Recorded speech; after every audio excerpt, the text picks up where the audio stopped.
It is time to go stream.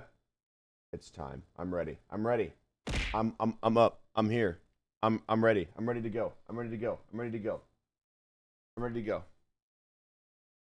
What's up, you guys? I'm live. Early. I know. Early by 1 minute. Early by 1 minute. I know. No one would ever expect it. I put the what's the word? The notification for this stream is Scott said what? Huh? He said what? Don't worry, I've got the sensor ready when he just starts shouting at people. Oh man. He said, "Boah." Oh, ow. Holy shit. Thank you for the 42 months. Why is it so aggressive today? What the hell? Why is the sound effect so aggressive today? Oh my god. Why is it hitting me multiple times for each one? Alrighty, let's do this thing. I'm ready. I'm ready to go.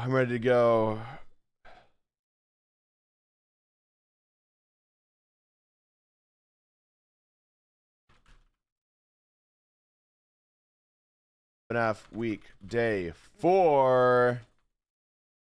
Twitch.tv for... Oh my god. Why is it so aggressive? Are you guys hearing that too? Holy. Okay, hold on. Let's play this one.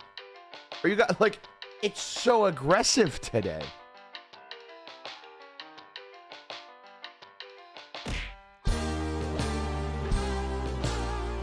The breezes are blowing, the grass just won't stop growing, so I better do something soon. I'm gonna spend the afternoon. That was really well timed. Mowing the lawn, mowing the lawn, mowing the lawn, mowing the lawn, mowing the lawn, mowing the lawn, mowing the lawn. This grass is taller than me. I'm gonna make what's left. Grass got too long. Exactly. It's been a while. This fucking gif.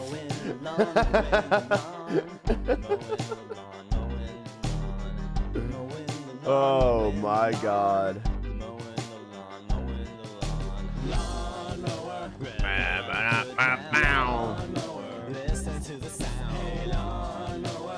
Scott said what?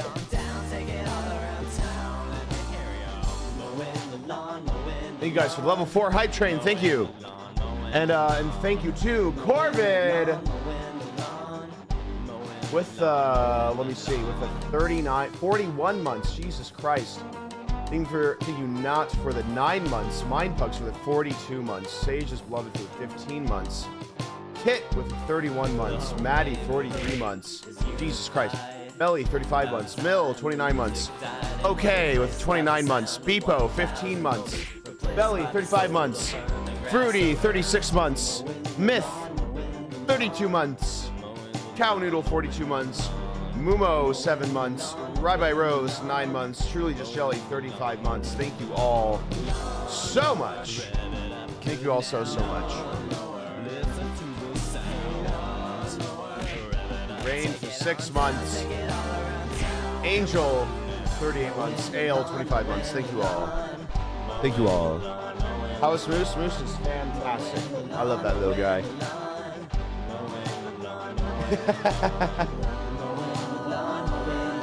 Thank you guys for all the subs today. Thank you. Thank you.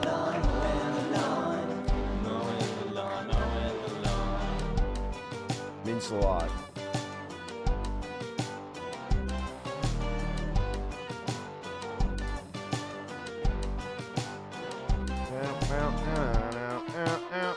I gotta get the video up.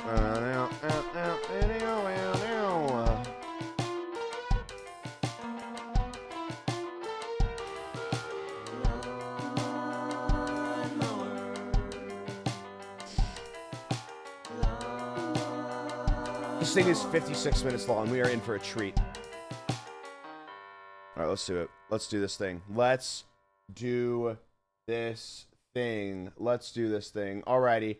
What's up, you guys? Alrighty. Oh, thank you for the 41 and 43 months, respectively. Thank you both. Alrighty. Welcome, everyone, to Fnaf week.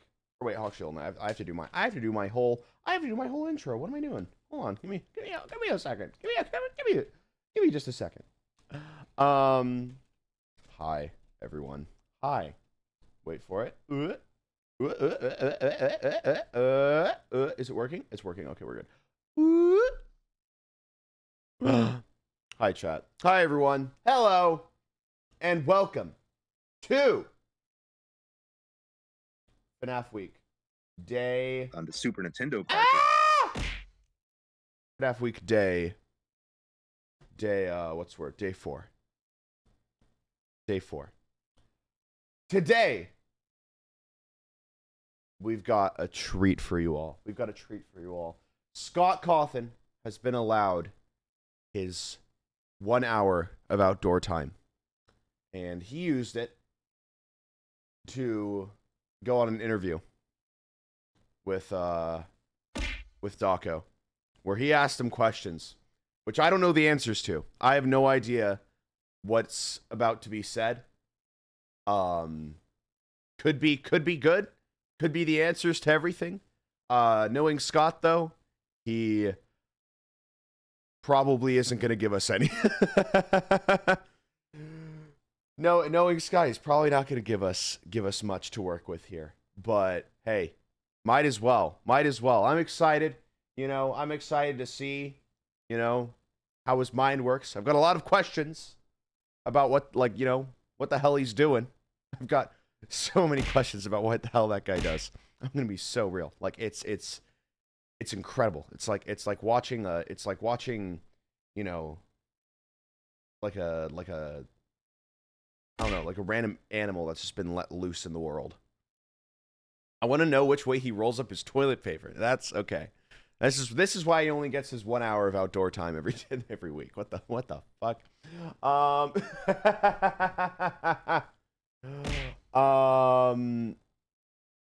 Tomorrow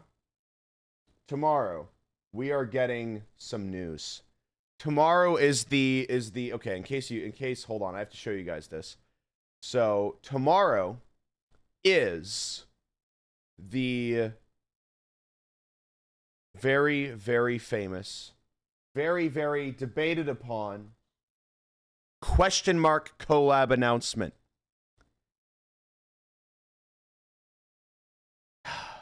If this is not so, okay, right? Hear me out. There is no reason. There is no reason. If you say Fall Guys, you will be banned. There is no reason, right, for it to just randomly be moved. Because in case you didn't know, it was originally on the 6th, and then it was moved to the 5th. Now, Fortnite usually likes to have its, collaborations announced a little bit beforehand. It has to be. It all lines up. It has to be. It has to be. There's no way. Because now hear me out, right? Right? Okay, hear me out. I'm gonna go into some real shit here, all right? Some real shit, all right? Fortnite, right, is very, very much known for having its data leaked as soon as an update happens. As soon as an update happens, the data scrubbers, they go into the files, they find everything, right? They have an update scheduled for the 6th, which is originally when the collab announcement was. Now, let's say that the update was originally planned for the morning, right? As they usually are. If it was Five Nights at Freddy's collab, right? Hear me out. The data files would have been leaked before the announcement, thus ruining the announcement. I think that someone thought of this last minute and then went, we have to change this. They rang up Scott, he hung up. They rang him up again, he hung up again. They came to his house, he shot them. They left a note saying, you got to change it. You got to change it to the 5th. Otherwise, it's going to get leaked. That is what I think happened. That is why I think it has changed, because of the fact that the update is going to happen in the morning. The data scrubbers would have gotten it, and it would have ruined the surprise. Because why? Because the thing is, right, is that people are saying so many other things. People are saying so many other things, right? Like that one little Roblox game that was made the other day. Why he would just put Roblox. If it was Roblox, he would have just put Roblox. The cat's already out of the bag with that. He is purposely hiding it because it is something that he has not worked with before. And also he is too goddamn good for Fall Guys or Stumble Guys. Or whatever the fuck it's called. Alright? He is too good for that. Alright? So I swear to God, if it's any of those, I'm going to be so sad. FNAF Week will be canceled. FNAF Week will be canceled. Are you streaming the tournament thing? I can't make it to the tournament thing. I can't make it to the tournament thing that got announced today, and I feel really, really bad. But I can't make it to the tournament thing that got announced today. Sadly. I have a doctor's thing, sadly. So I can't. But I'll be available in the afternoon. It's just that it takes place, I think, in like the morning. It takes place basically when it is, sadly. But yeah. But anyway, if Five Nights at Freddy's is not in Fortnite, I will be canceling the rest of my streams for the month. As I will need to take some. Ow! Thank you, Sleo, for the 521. Thank you. As I will be needing to take some time to myself. No, I'm kidding. I won't be doing that. Yeah, I swear to God, dude, if it is not Fortnite, though, I'm going to be so upset. I'm going to be so upset. But it has to be. There's no way. I sound insane. I sound absolutely insane. Let me do a little look-see here. Let me look at the. How long is it until the next? Okay, you usually post these within the hour. Oh my God! It better goddamn be. As soon as it gets released, I'm going live. By the way, well, actually no, because I might be asleep. But I am going live first thing tomorrow. You are insane. Thank you. I appreciate it. I appreciate it a lot. Anyway. I've yapped. I've talked. We've got something important to watch today. We've got the interview with him. I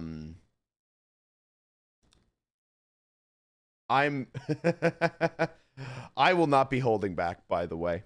I want to make that very clear. If there's just some stuff in here, I'm gonna talk about it. All right. I will be giving my opinions. Five Laps at Freddy's comes out tomorrow. Holy shit, does it? Wait, does the demo come out tomorrow? No, it comes out on the 7th. Why would you say that then? Why would you say that? Why would that person say that it's coming out tomorrow? Demo's out on the 7th. Why would you trying to trick me? FNAF movie is tomorrow. Holy shit. Alrighty. Let's do this thing. All right, hold on. I gotta put my window capture. There we go. Hold on. Okay. Studio mode, window capture properties. There. Alrighty. We're here. We're ready to go. All right. I don't know what this guy said, but let's see what he has to say. Scott, tell me what's in the box. I think as the 10-year anniversary is upon us, I will give this as my gift to the fan base on this 10th anniversary. He's got no fucking clue what's in the box, I'm telling you now. He's got no fucking clue. As someone who has written in like secrets into stories, he's got no fucking clue what's in that box. There's no way. There's no way he knows what's in that box. I'm sorry, but there's no fucking way. I really hope he does. For my sake, I hope he does.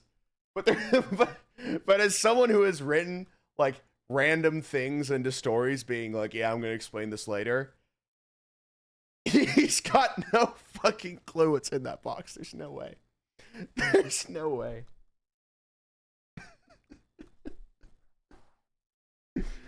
Oh man, I hope he does though. I'm being too mean. I hope he does. What's in the box is he's gonna just say, I've got no fucking clue. Everyone keeps asking me what's in this box. I don't know. I don't know. Stop asking me, please. I've gotten letters. I've gotten emails. I've got no clue. Please. He just breaks down. It's gotta be. Oh man. All right. All right. Let's see. Let's see. Aw. Hi, Mabel. There's a dog. Yeah, she's the best. What's going on, guys? Dorko back again. Hope you have a fantastic day. And Okay, here we go. It's the 10-year anniversary of Five Nights at Freddy's. It is August the 5th, which means if you've been looking at the list, No, it's not. what the official Twitter has been saying, it's the interview with Scott Corford. No, it's not. It's actually just they changed it. It's just wait a second. Hold on. They had to change it. I fully thought that I was in the Twilight Zone for a second there. I fully thought that I was like, oh, what the fuck? That's awesome. Okay. Dude, honestly, YouTuber having the video ready a day early, gotta give him props for that. Gotta give him props for that, honestly. You know what I mean? You gotta give him props for that. Ow, thank you for the 2-tier ones. Thank you. Oh, okay, let's do it. Everybody, how's it going? Dawko, good to see you again. Yeah, it's 6 years since the last interview, right? Which Jesus is Christ. crazy. That's a lot of time. A lot of things have been happening since then. Sorry, my meds haven't kicked in let's yet, go so back that's a the little bit. commentary So that the you're getting. interview was August 2018.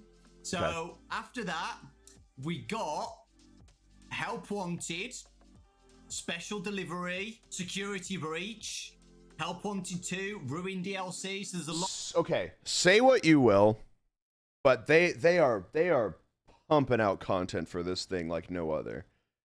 Like, you know what I mean? Like, I haven't realized how many, like, there has been at least one game per year. And with, like, horror franchises that are especially this large, that just doesn't happen with games. Like, with games. That just doesn't happen. FNAF 1 and 2 were in the same year. Yeah. FNAF 1 and 2 were in the same year. Like, they're releasing stuff. And that's because, right? That's because, like, it's because of the fact that they're willing to have multiple companies work on it, honestly. I feel like so many, like, people, so many franchises, so many games are so just, like, stingy with their rights, where it's just like, oh, I don't want you to work on it. I actually want this other company to just work on it. And then the other company's just like, yeah, but we've got like 40 other things going on. Ow. We can't do this. You know? We can't do this. You know, like it's going to take like 4 years. Then they're just like, whatever. Meanwhile, this guy's over here just like, yeah, I'm going to have like 3 teams working on 4 different things at the same time to have, like, you know, a racing game and a story game be released in the same year. That's just incredible, honestly. Like, that's crazy to think about, especially because, like, and in my, as far as I know, and like as much as I know, like, I think this is the only franchise that's doing that. Plus the books. Yeah, plus the books. See, that's what I mean when I say that this is his 1 hour of outside time every year. I mean it. Dude is in the fucking bunker. Jesus Christ. A lot going on.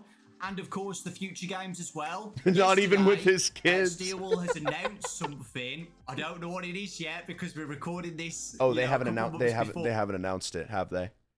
Steelwall has not announced it. They just spoil it in this. Oh, date changes. Oh, I really hope that it's. I really fucking hope that it's Fortnite, dude. I'm gonna. Oh, okay, we're fine. But guys, whatever it was, I hope you're very excited for it. Future Dorko, Into the Pit as well. Stuff to look for. There's so much. Okay, this is such a. I'm sorry. I'm gonna keep pausing it. All right. If you wanted to watch the full video, then you watch the full video. But Dawko, I think, has replied to me like once. Dawko has replied to me like once on Twitter, and I forget which tweet it was. Hold on, let me find it. Hold on, give me a second. Wait, let me find it real fast. Hold on. Oh fuck. Okay, wait. No, we're good. Okay, hold on. let me find it real fast because it's just this random, like, it's the most random thing that you can think. Hold on. I need to find it. How do I find it? He tweets so much. I need to find it. Hold on. And he just keeps scrolling down until I find it. Because I forget what it was. The sunburn tweet. Yeah, it was. It was the sunburn tweet. I said that I got like sunburn or something, and I was like, he just randomly responded to me. I was just like, oh, sick. Hey, what's up? Hold on. It was the sunburn tweet. I forgot what he said. But like, I think it was me calling myself pale, and he like agreed. So that's hilarious. Yeah, so that's the only interaction that I have with him. Seems kind enough. I don't know. Do you want to link to the tweet? Sure, yeah. He said you were both. He said welcome to the Pale Club. Yeah. So I'm technically one person away. Because due to my paleness. No. He seems really nice though. I was so confused. I was so confused for some reason because like he just randomly responded to that one thing. I was like, oh hi. Oh man. All right. Stuff to look forward to, and it's really cool that you've done like a week of exciting things for the 10-year anniversary. You know, we've never seen something like this before. 10 years of Five Nights at Freddy's, which is it's pretty crazy, right? Man, I can't believe it's been so long since our last interview. That really seems like just it doesn't. How long did you say ago? I want to say this. 10 years ago, the Markiplier playing Five Nights at Freddy's was my first time feeling guilty over a cuss word in a YouTube video. Because he got jump scared by Foxy and then cursed, and then I was playing it on the loudspeaker, and I just remember shitting myself because I was like. I just remember shitting myself. How young? I was fucking 10. I was like 9 or 10. That's crazy, actually. But yeah, no. I can remember just getting so scared. Because like, oh man, that's awesome. It was 6 years ago. That's hard to believe. That's impossible to believe. I know, right? I've actually got a song for you that I'm going to play for you to celebrate the 10-year anniversary. Okay, no, this is getting things off to a kind of an awkward start, but I'll let you go on ahead. Okay. I really hope that he just gets like a full like 3D model one day. And it's just like he just gets to move around and shit. That'd be awesome. Have we ever seen this guy move? Or has it only been in photos?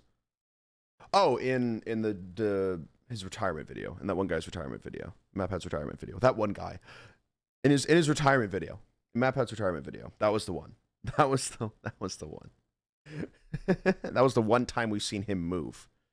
God, that's how I wish I was. Honestly, I wish that there was only one video of me moving in the world. You know what I mean? Wait, you're gonna be performing this yourself, or is something recorded? I've got the harmonica right here. Oh, a harmonica. Okay, my favorite. I've been practicing this song for over 32 years. Oh, Jesus Christ. Mm-hmm. So, are you ready for this? I'm scared. I'm ready. so scared. I'm so scared. I'm Play the harmonica! We come on, we got things to do. I'm really good. I've got things to get to. Come on.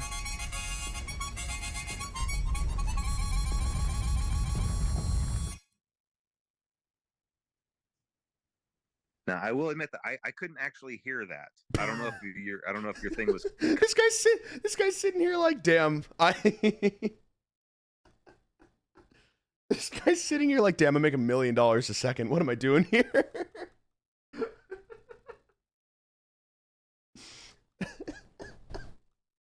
No, I'm kidding. I'm joking. I don't want to. I'm in like a make fun of everything. Ow, mood today. But I feel bad making fun of everything sometimes. But it's all ding. It's all jokes. It's all ding, ding, ding. I'm doing a little finger heart thing that I do. Yeah, show the emote. There it is. Okay, good. Just so that at least makes a little bit of sense. Alrighty. Cutting the audio out. Well, I actually played a spell. What the fuck? Oh. The spell is where'd he go? 1864. Where did he go? Wait, what was that? What was that one? Wait, what's happening? Dewey Muscrewy. Okay. That spell.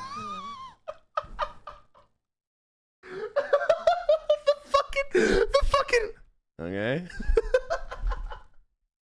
I love this guy. That's so funny. I love this. I love this so far. Actually, this is so fucking funny. has now hypnotized you. This guy's the best person to do it, though. This guy's the best person to do it, because I feel like anyone else would like very much like stick to like, oh, what's this mean? What does this mean? Hey, what does this mean actually? But I feel like this is a good like thing where it's not just like, you know, hey, talk about your story, dance for us, come on. Tell me all the lore of Five Nights at Freddy's. Oh, never mind. Never Jeez,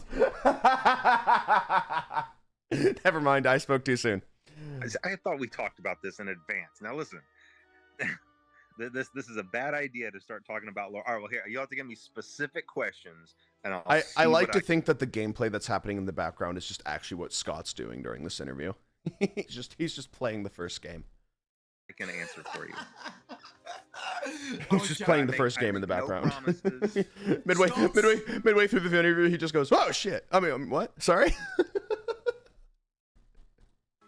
Tell me what's in the box. Oh shit! We're starting out with this. Wow, just direct. We're already here. And We're already direct, here. just like that. Yeah. What's in the box? Well, look, okay, it's the 10-year anniversary. There's no way. Okay, and What is it? even though I like to be elusive, I like to kind of tease the fan base. I like to, and I do like there to be an air of mystery about things. I feel that so hard, actually. I absolutely love. Thank you for all the subs. I am concussed. Okay, thank you for the year. Thank you. Why are there so many all of a sudden? I love making fun of you guys. I absolutely adore just posting things that make no fucking sense and watching everyone freak out. I get it. I fully get it. Sometimes I do let things go on Thank for you too for the long. subs. I Jesus understand that Christ. sometimes things become not fun anymore, and things can become frustrating for theorists. That's fair. So I think as the 10-year anniversary Here we go. is upon us, Lock in. I will give this as Lock my in. as my gift to the fan base on this 10th anniversary. What's in the box What is it? is So, have I told you guys about this story that happened? I think it was like when I was like 10 or 11. I was watching this sort of YouTube video, and sorry, I have to think about hold on. Sorry, I lost it. My bad. Oh wait, shit, I have to go back. Hold on, give me a second. anniversary. What's in the box is Yeah? Sorry? Oh, sorry, I thought I heard something. Oh, hold on, I gotta go back. the anniversary. What's in the box is What is it? Ow! Oh, I didn't even have to do it. Oh my god. and that's about it. And that's it, man. Wait, really? We're just talking. Oh, we'll get back to like this. we've been Okay. speaking about Retention, baby. 10 years of Retention. Five Nights at Freddy's, which is a crazy amount of time. I can't believe we're It's still all here. for retention. It's been such a journey. So I just wanted to ask you. Watch until the end. Highlight moment Ow, for the thank you for the whole prime. 10 years of Five Nights at Freddy's since 2014.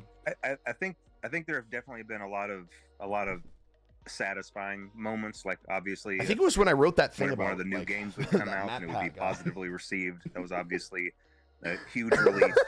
You know, there's never been any goal other than just giving everybody what they were really hyped up about. Yeah. You know, Holy when you see shit! everybody getting hyped Ow! up, getting Holy excited. fuck! If suddenly Thank you, Meeps Peeps, for the 25 tier 1s. Jesus Christ. Thank you so much. Thank you, OK, for the 2 tier 1s, too. Oh, my... Oh, holy... Thank you. Thank you so much for 25 tier 1s. I hope that you're doing well. Thank you. something comes There out we that go. just is a big letdown, there's no greater Thank you so fear, much. I think, for a game developer. So that was Dude, always no, to be fair, satisfying and a relief. But I think that is the biggest fear. That is genuinely my biggest fear. Is just one day I'm just gonna release something for like Generation Lost, and it's just gonna be just no one fucking cares. no one likes it. No one enjoys it. Just everyone's just, oh, this is shit. That is my biggest fear. That is my absolute biggest fear. It's like, it's not even something that I'm like expecting you guys to like not like or something. It's just something that I'm genuinely like, I put so much time and effort into it, and then it's just like, no. I think the biggest highlight was probably just going to the movie theater to watch the movie when it finally came out, because Yeah. you know, behind the scenes of all of the games throughout the years and behind the scenes of all the books being written and everything else, there was always the movie. The movie was just a slow That's burn so project, true, dude. The even movie starting took as late fucking as 2014. ages. So that has been in the background, being, you know, I'd be so for upset almost the entirety of if it took that long. No, not almost the entirety of that first 9 years. So to be able to actually go sit in the theater and hear the reaction from everybody and hear the fans really enjoy it, that was definitely that was definitely a moment of just. Someone just said the movie was good but not lore accurate. It's making its own lore. What do you mean? What do you mean it's not lore accurate? It's its own thing. Sorry. I saw that and I felt a demon. I felt a demon go up inside me, actually. My bad. But no, it's like it's meant to be its own continuation. It's meant to have its own lore. Saying that the movie that was created by the same guy that made the games isn't lore accurate is like, it's the same thing as like, I don't know. It's like the same thing as like, I don't even know how to like what to describe it to, but it's they're all like, I'm so confused what that means. Sorry. Okay. I'm just like, real dude, happiness for me. Listen, this is my week. All right. This is my week to just act completely just not normal about this, and then I'll reel it back in. All right, and then I'll reel it back in. It was slightly confusing. Oh yeah, I'll give you that. The movie was a lot. I can definitely get how like going into it from the games you can be like, whoa, but yeah. All right, this is my time to like to be here. All right. So if you say something wrong in my chat, I will be attacking you. Not really. I'm kidding. I'm sorry. That was aggressive. But thank you guys. I'm sorry. That was mean. I shouldn't have just singled that person out. Literally 9 years, you know, having ups and downs, you know, getting the script right as well. I know you've said on post before you've had so many scripts made for the movie. The plushes in Manhattan or something, that was one of the scripts. So yeah, it was. That's awesome. Yeah, I would have paid to see how, that. You know, difficult it's been, like trying to get it all done. You know, I can just imagine. Well, I can't imagine it because I'm not you, but you know, when me, Raz, and Ryan and Baz went to a premiere for it and sat down at the cinemas, and we all looked at each other at the end, and we had to like, we couldn't believe it, and we didn't even make the games. We've been there since, you know, basically day one. Sorry, I'm watching. I'm watching. Imagine how I'm watching so I can react. now, you know, just sitting down and seeing it actually, you know, on the big screen. I thought that Scott was British for a while. I don't know why. Crazy feeling. Yeah, and now that I've been through the process, you know, I can tell you it's a miracle that any movie gets made. Just being through that process, just how many That's so wheels true. have to be turning. That's at the same so time. fucking true, actually. Holy. And how many things, and even though this process took a long time for me, you know, Hollywood works at just blazing speed, where there's 100 things happening at the same time, and it's a miracle if these things get coordinated. And sometimes things don't work out, but sometimes they do. On the day that I was driving to New Orleans, and the shooting was supposed to start the next day, on that drive, I was on the phone. It was like a 5-hour drive from where I was. I was on the phone the entire time trying to finish contracts and finish negotiating points, because there were still open items. No, I feel that. There were still things that needed to be resolved with Universal. Yeah, no, oh shit, yeah, the Actors Guild and the Writing Guild, because this was like during, like, FNAF was one of the first things to be made after the strikes, wasn't it? Right? Like, it was one of the first things to be made after the strikes. There was still like a lot of like things that had to be redone for that, because they had to basically make new contracts, right? I don't know. I can't remember. I mean, but I mean, to be fair, if the movie was already being made then before the strike, they probably did have to make new contracts for every single actor, because of the fact that yeah, no, that makes sense. Oh man, but yeah, no, I feel that, because I remember, like, I'm trying to remember what it was with like Generation Lost. Well, yeah, no, the thing is though, is that with the first thing with the social experiments, especially too, I remember just like literally making the teasers that were going out the days before. You know, the ones with like the lines and everything, you know, where we have like the, you know, where we have like the neck down of the character and all that. Those were made pretty much like the day of posting, essentially, because we got the person in, we took the photo, and then I went to, I had this computer set up in literally like this like old like smoke shop. Basically, I had this computer set up in this smoke shop. I was like I was in the corner, and I was like the only thing there pretty much. It's the same place where the monster was, and I just remember like literally like having to create like a lot of the teasers just straight up like the day of posting, pretty much. Like the day of posting. Now, obviously this isn't the same thing, all right? Because he's doing like way much more, but like, oh, that very much taught me that, hey, I should probably have a lot of these things way more in advance. So yeah, shout out everyone else working on it. Shout out fucking Egg, because I literally just pretty much just text them now, and I'm just like, hey, I need this made. Oh my god. But yeah, no, it's yeah, it's a lot. Universal, Blumhouse, the Actors Guild, the Writing Guild. There were just Louisiana. There were all of these things. And the entire state of Louisiana was on his ass too. Settled properly would mean he wasn't even filming there. And all of those conversations were happening at the same time. Ow! All of them depended on one of the other ones. And so that was a very stressful drive, but that's just the way that Hollywood works. There's a million things happening at once. It was definitely a whirlwind, but to see all of those pieces come into place, yeah, it was pretty remarkable. And yeah, like you were saying, okay, just all of the scripts, starting just with 2015. You know, there were a couple of deals that weren't very good that I'm very fortunate didn't pan out. But then, yeah, fucking Warner Brothers. Warner Brothers briefly, that was a good deal, and I was very, very grateful to have that. Oh, they would have shelved it for a tax write-off, man. They would have shelved it for the tax, for the taxes, man. And so I was really fortunate to meet up with Jason Blum and get to have that deal with Blumhouse. You know, they had a lot of faith in the project, and they were following my lead on a lot of things. You know, they were gonna remake your movie with Nick Cage the whole time. Scott, don't do it. I want to start over, but you know, they were with me the whole journey. They were with me, and they believed in the vision, and everybody just had the fans at heart. That's all anybody wanted to do. Everybody was just making sure that every part of the movie would be something that the fan base would look at and recognize or relate to or connect with. And I think in the end, we were able to accomplish that. And I'm just really happy with that.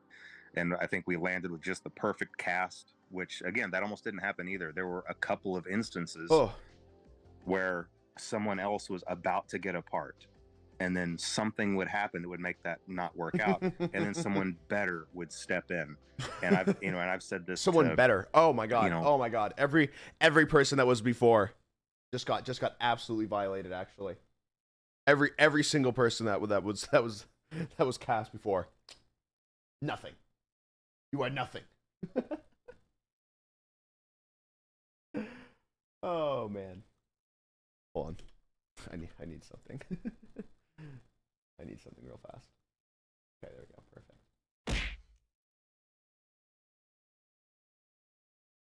Okay, cool. Hold on. Give me a second. Hold on, I need this.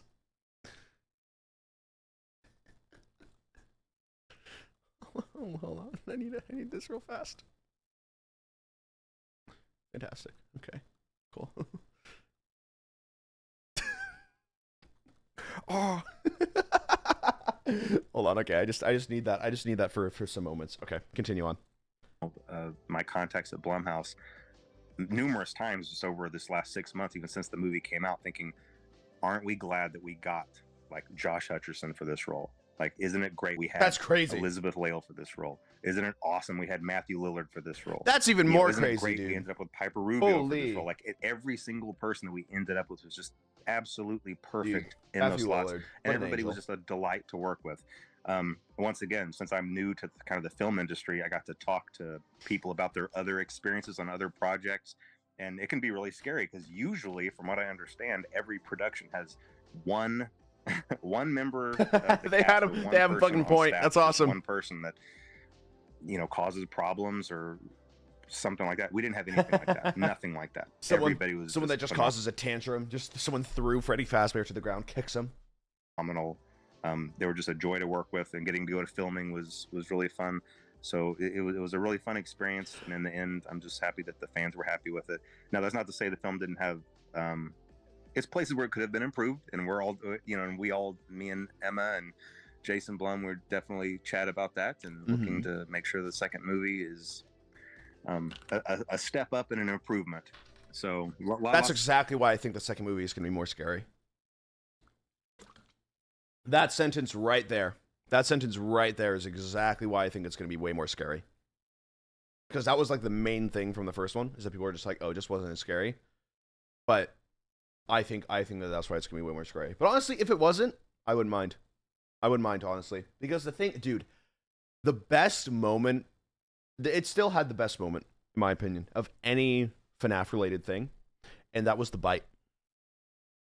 That was the bite. The bite was the best thing that I've ever seen in my entire life with this franchise, honestly. Like, that was the last, like, the way that they did it, perfect. I love that. I love that so much. I think. I love that so much. It's exciting. And yeah, you're right about the fan reaction. The fans absolutely loved it. Like, we all can't wait for the next movie. It's so exciting. That's so true. And I'm so glad, like, it's actually happening as well. So yeah, exciting times. So not even the spring locking scene. Not even. I love just the chomp. That was good. Of FNAF. If you could go back and change one thing in those 10 years, this is good. Actually, this is good. That you would change. You can't say the box. No, that fucking box. Let me in. Let me in. More shot at FNAF World. I really do. FNAF World mentioned. I know it still would probably. I love this game. I love that game. In the series, no doubt. Dude, you're making a fucking racing game. It's not the oddball in the series. Please. Please. You're making a fucking racing game, man. It's not odd. Please, just make another one. Maybe I swear to God. Still have been a poor decision in general, but there were just a lot of bad decisions made at the beginning. It was so good. I don't know what you mean. Start. Like I was making it. I love that mobile in mind, so it was a really slow resolution. I was thinking about it as a game on the phones. That's fine. I tried to make the whole game on one frame in Click Team Fusion. That just means I wasn't allowing it to be as big as it could have been. I was trying to cram it all together. That's you know what? That's fair. That's fair to say. That's fair to say. There were just several decisions that were made. That's fair to say. That really hindered that. And also I was in a rush because I was getting a little arrogant, thinking that, hey, anything I make is going to be gold, and I definitely ate some humble pie with that really quick, and I learned that is not the case. I loved that. I loved FNAF World. I don't know what he's talking about with this. I liked it. I liked it a lot. I'll be the first to say, I love that. I love that game. I played it. I don't know. Maybe I'm looking through the lens of nostalgia, but like, I liked it.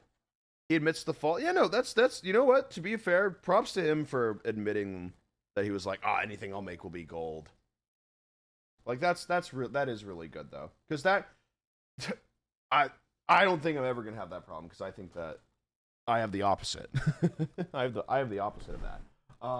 But that is very much a thing. But I bet he thought that, because it's like, to be fair, FNAF World came out after 1, 2, and 3 and some shit. Like, it makes sense that he thought that, because like he made some bangers. It came after 4. Oh yeah, no yeah, it came after fucking 4. Like of course he would think that, because he did. He did. I personally I don't think I'll ever have that problem. I have the opposite problem, which means that to be fair, that's probably why he releases so much. Like, the thing is, though, is that that's not a bad thing to think, that you think, hey, what I make is going to be good, because the fact that allows you to release more, because on my hand, I'm like, I'm like, I don't want to release anything because I have to make sure that it's like, perfect. That kind of thing, he doesn't have anxiety. Hold on, I need to set up something. But yeah, no, it's like, yeah, you know what? Yeah, no, props to him though for that, honestly. That's kind of good. All right, hold on, I have to do something real fast. Hold on. Never mind. So I've tried to be very careful not make that mistake again after that. That makes sense considering But, what came yeah, out after if that. I could go back and change one thing, That makes sense. I wish I could maybe work with a different developer and just really make it a high resolution game, get in some really good graphics, maybe get someone else to help me with those graphics, and it could have been a good game. I think it is still a good game. I think it is still a good game. And have a lot of free time on my hands. Maybe FNAF 2 or FNAF World 2 might be a thing. Yeah, FNAF 2. I was about to say FNAF 2 is real. Holy shit! We're getting a second one, guys. No, dude, if we actually get a FNAF World 2, I'll be so happy. To do a FNAF World game, it's not over yet. I think I've said this. That's so true. I love FNAF World. I think it is so underrated, and I always say FNAF World is underrated. I love it so much. There's just a charm to it. I really do, and I know you don't like it, but I absolutely love it, man. I really do. I think that the low res adds to it. I'll say it. He's talking about the low res being like that. I think that if the game was like high res with like really good, it would have lost a lot of its charm. If I had allowed myself to work on it for one more year, just like really double its development cycle and let it be a high res game, I bet it would have really been something. But like I said, who knows? Maybe the sequel. I honestly think that a part of its charm was like the fact that it was low res, the fact that it was kind of a jank game. Like I get what he wants, I get what he means, with like having a forest, being an actual forest, that kind of thing, right? But like, I feel like there's something to having, and that's just games in general. I feel like there's a really big thing for games being like, oh, they have to be the highest fucking res, they have to be, like they have to look real or some shit, or they have to at least, look nice or better. I'm just like, no, sometimes, really shitty, like pixel games are the ones that are the most fun because of the fact that they play into that. I don't know.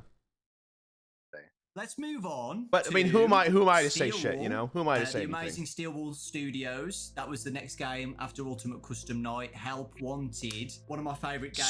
Such a good game. I absolutely loved it. What has it been like working with Steel Wool? Were you nervous about it? Because I know it's a big thing to give a company your baby basically and let them. That is a big thing. That is a huge thing, actually. No, okay. I'm like, dude, before I was like, oh, I don't know why he just doesn't, have someone make his old game and everything, do that. I understand. I get it now. Because I'm like, again, I don't want to, when I say that I can relate to these things, obviously it's not the same scale or level or like intensity, right? But it's like, I definitely feel the same way of just like, it is so hard to give over something that you've been developing and something that you've been creating to someone else and having to go, hey, you make this part. It is the hardest thing, especially when you are so just in love with what you've created. It is so difficult. Like, like, that's the thing. It took me a really, really long time to just finally one day just be like, oh, you know what? Fuck it. Like, I'm just gonna give this over to someone and have them make this part. Because if I try to make it, it's not going to turn out good. That's the thing. Like if I try to make it, then it's not going to turn out as good as if someone else made it. And that's kind of a thing that you have to give up sometimes, is just like that total control. But even then, you still do. You still do. You can still say no to things. Do what you've been doing for the past 5 years. How was it for the first time letting someone else work on FNAF? I was really nervous about it. I was really nervous. That's fair. I went several years still doing it by myself. Even after I had the financial ability to pay other people. Again, I wasn't in that mentality. Tell me about it. This guy is making money. I could have done that. I was still doing things just all by myself, all the way up through Pizzeria Simulator. Yeah. But by then it was I knew that it was getting too much for me. I knew that I had to find another partner for it, and I was scared of that because there are stories all over the internet available about just games that went completely wrong because of games being mismanaged in the hands of development Yep, companies. that's so fair. That's and I'm so sure that all of fair. their pitches on the surface would have sounded the same, but I really got lucky. For that reason, I really feel like I got lucky because whereas I probably could have accidentally ended up with a company that did botch something, I didn't. I think I really honestly believe that I landed. Oh, he absolutely did. He absolutely did. One of the best. Holy, development companies. holy, he did. They've been just a pleasure to work with. They're so they did a really fucking great cool. job. This last They one do they did, so Ruin, much. I thought it was just so much fun. Woo! They do a so lot. much fun, and I think that might be one of the. I think that might be my favorite thing that they've made was Ruin, and the things they have planned, which I'm not going to. Ruin mentioned. But the things that they have planned are really I exciting. loved Ruin. So Ruin has been the perfect game, honestly, since like it's taken a bit, but I feel like Ruin was like Steel Wool's way of being like, hey, we can actually make this game. Like, we can actually do this justice. After what Security Breach was. I wonder if they'll talk about the whatever happened with Security Breach. Because I'd really like to know what the fuck happened with Security Breach. Yeah, I've been really happy. It's been a really good experience. Well, I'll tell you, on Help Wanted, I was going to throw in, I'm happy with how Help Wanted came out because at the time, and I don't have this anymore. I don't have a 3D, I don't have a VR setup anymore. But whenever the first Help Wanted came out, I did have a VR setup. He threw it out after writing the story. And of course, I was leading the charge to want to beta test my own games. I got into the Funtime Auditorium and I noped out of it. I took the headset off. And I immediately got on the phone with Steel One and said, I'm not doing it. I'm not going to test it. You test it. You're going to test it. You'll find someone else to test it. I didn't even get jump scared by Foxy. I was just in there in the darkness, and I knew I wasn't going to do it. And I never played it again. And I never played Help Wanted. And I never played Help Wanted 2 either. And I'm not going to. That's awesome that he's so fucking scared of his own games. That's the funniest thing, actually. He's terrified of his own fucking games. I love that. That's so fun. Need to understand it though, right? That's so funny. In the past, like when I've obviously done videos on Help Wanted 1 and 2, I get a comment saying like, it's not that scary, you're overreacted, it's not that bad. But you don't know until you've literally put on the headset, right? Yeah. It's completely different, just watching it from a screen compared to having the actual headset on. It's terrifying. Yeah, completely different experience. Foxy Fnaf. Glitch Trap kills me. One of my favorite characters in Fnaf now. I absolutely love Glitch Trap. What are your thoughts on Glitch Trap as a whole? With the development of Help Wanted. I love the character. And I know that this is kind of one of the places where I know that there's a little bit of a divide with maybe me and the fan base, or maybe just within the fan base, because I always lean sci-fi. I have a tendency to lean sci-fi, even though really I try to. You're telling me the guy that made Phasgoo leans sci-fi? Who fucking knew? Who knew? That's crazy. That's absolutely crazy. You're telling me you lean sci-fi? What? Dude, you don't lean sci-fi. You are fully knee deep in it. Like, come on, man. Let's be real here. Let's be so real here. You made fucking Remnants a thing, dude. It's awesome. Come back into the roots of the supernatural instead, but I can't help my inclinations to lean sci-fi. So anything that involves possession of AI or possession of I love his machines fucking caught or circuitry, I love that sort of thing.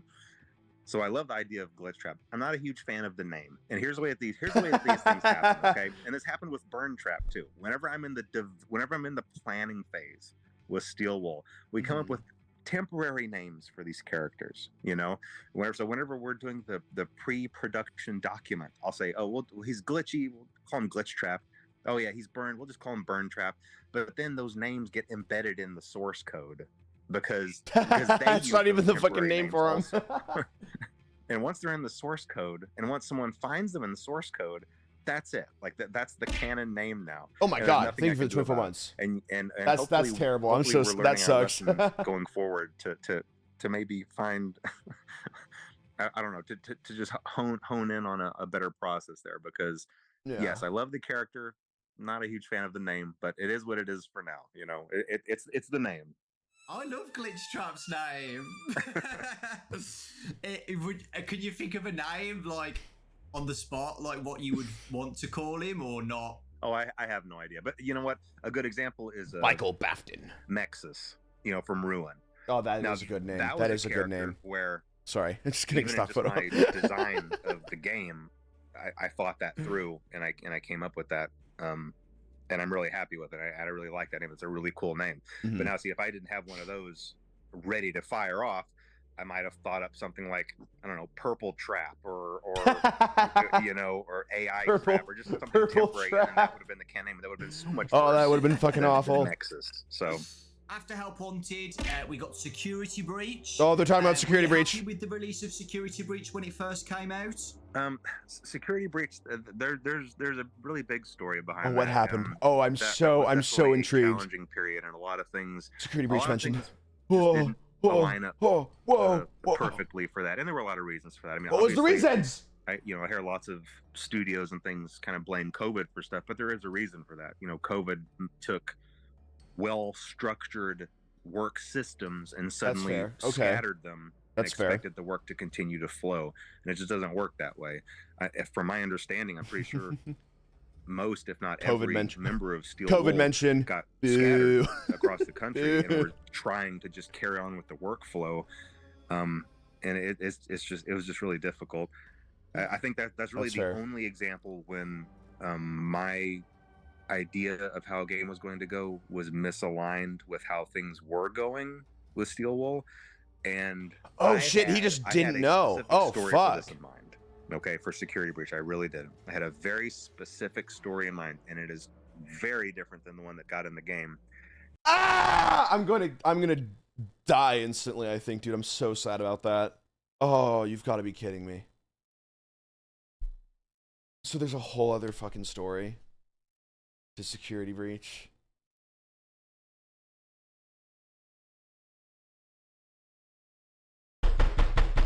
I mean, we knew. We already knew this.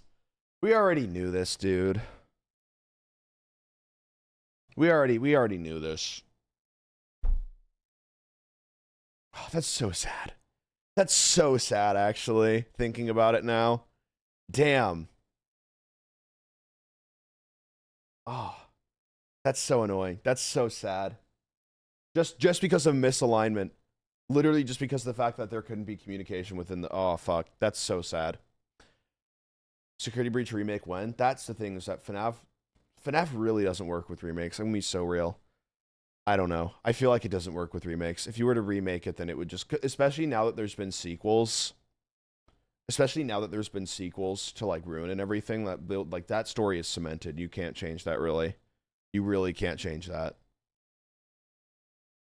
That's so sad, actually. That does kind of suck. That does kind of suck. FNAF Security Breach movie, even then though, the whole draw of Security Breach is that it was going to be this like really big like free roam, like there was so much for it. That's so sad though. That's so sad. Can Security Breach be the weird timeline shift that nobody talks about? No, because of the fact that we got Ruin. We got Ruin, and that was really, really good. So this is cemented. This is cemented now. But I'm fine with that. I'm honestly fine with that because I'm happy with the direction that Ruin went. If you were talking to me before Ruin, I would say yes, I think a remake would be good. But now that Ruin came out, I'm like, you know what? I like the direction that it's going in. I'm hopeful again for it. And I think a part of that is the way that I conveyed that to Steel Wool, because what I was trying to do was I was trying to tell Steel Wool to do specific things throughout the game. Okay. Put specific items in specific places. Oh shit. Have specific characters do certain things. Meanwhile, not telling them what the story plot was. Because why would you do? Oh, why the fuck would you do that? What are you? What did you think would happen? What the fuck did you think would happen? Oh, that's so sad though, because he didn't know. Oh, I get that though, because I can get one to keep things a secret, and then oh, that's so sad though. Dude, I get you want to be vague with it, but oh, that hurts my soul. That hurts my fucking soul. That is why. That is like, dude, that makes so much sense though. That makes so much sense. Like, I can get not wanting things to leak, but like, I make sure that the director or that the main person of whatever is being worked on at the time fully understands exactly what's happening, why it's happening. Like, I am not comfortable with someone working on something that I'm making unless they know exactly what I'm trying to do as much as I do. And that's what I got. That's what I got with the first one. You know, like Jake, Kryken, they understood exactly what we were trying to do as much as I did, right? I made sure we had like hour-long meetings where I literally just kept on explaining to them the plot and how everything worked, right? You know, like with this next stuff that we're all working on. Everyone involved in it knows what we're trying to do and how we're doing it as much as I do. And I always make sure about that. But yeah, no, that makes so much sense why Security Breach turned out that way, man. I'm upset about that, actually. I get that. Where's my moves waiting Founders Edition? Oh, that's so fun, actually. Wait, hold on. Let me pull up my Stream Elements activity feed. There we go. But yeah, no, I get that, though. He didn't think to explain. Yeah, no, that's a thing that I definitely have fallen into, where I'm just like, because of the fact that it makes sense in my brain, you know? Oh, but yeah, no, that makes sense. That makes so much sense. In my head, I was thinking, okay, when people find this, they will connect this to this to this, and it will all be revealed. And I thought I could do that without... You can do that. No, because I get it. I get why he thought that, because you can do that with games, you know, like FNAF 4, like FNAF 3, right? Like you know, Sister Location. You can do that with games like that, but with Security Breach, you know, having characters, having things walk around, the complexity of it, with how much there was, like, you can put in a 2D game, hey, have this little secret thing here, and it will make sense, right? But you, in a 3D game with like a walkable environment, that, yeah, no, that makes so much sense. That makes so much sense as why you thought that. The story plot. That didn't work out very well because they got all of these pieces and they thought it was their job to connect them in a way that made sense. That makes so much sense. I'm ending it all. I'm ending it all. Oh my god. The same pieces, but telling completely different stories. That makes so much sense. And since I was trying to kind of tell a specific story with mine that went a certain direction, they were taking pieces I didn't fully understand and trying to craft a story out of them. And again, I don't blame them for that. I blame myself for that. Because I guess what I should have done is said, hey, here's the story. Here's why these pieces are here. Here's how they're supposed to connect. Yeah. And I can give you an example for this. This hurts me. This hurts my soul. Because I don't like messing with the lore. But I think in this case, it's okay. When it comes to Burn Trap. Oh, shit. Originally, Burn Trap was never supposed to move. He was supposed to just be something you saw in the corners, or like if you were walking past machinery, you might be able to peek in between two things and see him in the corner or propped up against a wall, almost like a some kind of decaying movie prop, and you never fully understood what the purpose was. And he had a very specific purpose, and I'm not going to say what that purpose was, but realistically, he never moved. Well, obviously, that's not. Why is he down here? Why is he drinking the coffee? Why is he down here? Sorry, my VTuber got moved. No, okay, you know what? No, I'm gonna make my theory on what that was based on his information. Vanny's the one that's moving him. Vanny's the one that's moving him, obviously. Like, yeah. Right? Like, that has to be the reason why. Like, if he appears in multiple places throughout, then that implies that he's not the one moving. He's the one that's being moved. And ultimately, it's Vanny that's the one that's moving him. That's, like, keeping him, like, quote-unquote alive in a way. You know? But why? Because of the fact that he's her, like, you know, like, connection in a way. You know? Maybe he's still alive in there and he just wanted to see what's going on. I don't know. But yeah, no, I'm like, That sucks so much that we're never gonna see that. I'm so upset. I'm so upset. I always thought it was for Glitch Trap to possess. That would have been good if it was, yeah, like the well, actually, I don't know. Maybe. I don't know. I feel like I like the idea of him just not moving even more. That's so... Damn. That's not what we got in Security Breach. Damn. In Security Breach, we got a capsule opening and purple smoke flowing out, and him climbing out and coming to get you. Yep. He was 41 months. Just, Thank you. not quite the same thing. So, but anyway, it didn't turn out the way anybody wanted. But hey, whenever that happens, just like whenever Why? Okay. you know, I stepped in it a little bit. I still don't know then. Why did it release? Like, I mean, I think that they were under pressure for Sony, personally. I think that they might have been under pressure for Sony because it was meant to be like the big PS5 thing. But I'm still confused as to why it released in that state then, if they knew that. The fans were whining. That's true too. That's true too. But honestly, like, knowing what I mean, like, the thing is, though, is that I would have been fine with it getting delayed because it was so good. Even without, you know, like, even with all of its mistakes, it was still really good. It saved, it didn't save the franchise, but it put the franchise into even bigger of a spot, honestly. You know, decent chance that they were pressured from all sides. Yeah, I think they were just, like, there was just a lot of pressure to release it, and they just kind of went, you know what, we've got a put together story. This is it, you know? They would have had to basically remake the entire game. Yeah, pretty much. Fuck, man, that's so sad. FNAF World, you know, me and Steelwool got together. I really hope that all the that next thing that matters now is Steelwool making does things is right by like the fan fully base. thing. That's all that matters. You know, we all had the best intentions going on. We all wanted to make a good product, and we went in and we made Ruin for it, and I hope it did. that redeemed the game. It and I feel so like it did. redeemed I the think it was game. really great. It so did, actually. And yeah, Ruin and was anything so that we fucking do good. going forward that continues that story or has those same themes. I think we're just going to be in a much better situation. Hold on, I'm gonna analyze this. Give me a second. Doing forward that continues the story or has the same themes. That continues that story. Okay, so I'm gonna make a wild shot in the dark here. I think that the next, well, I mean, okay, this isn't a really shot in the dark. This is kind of an easy guess to make. But I do think that what we're getting next from Steelwool, the Steelwool announcement, is going to be the next, like, Five Nights at Freddy's game, I think.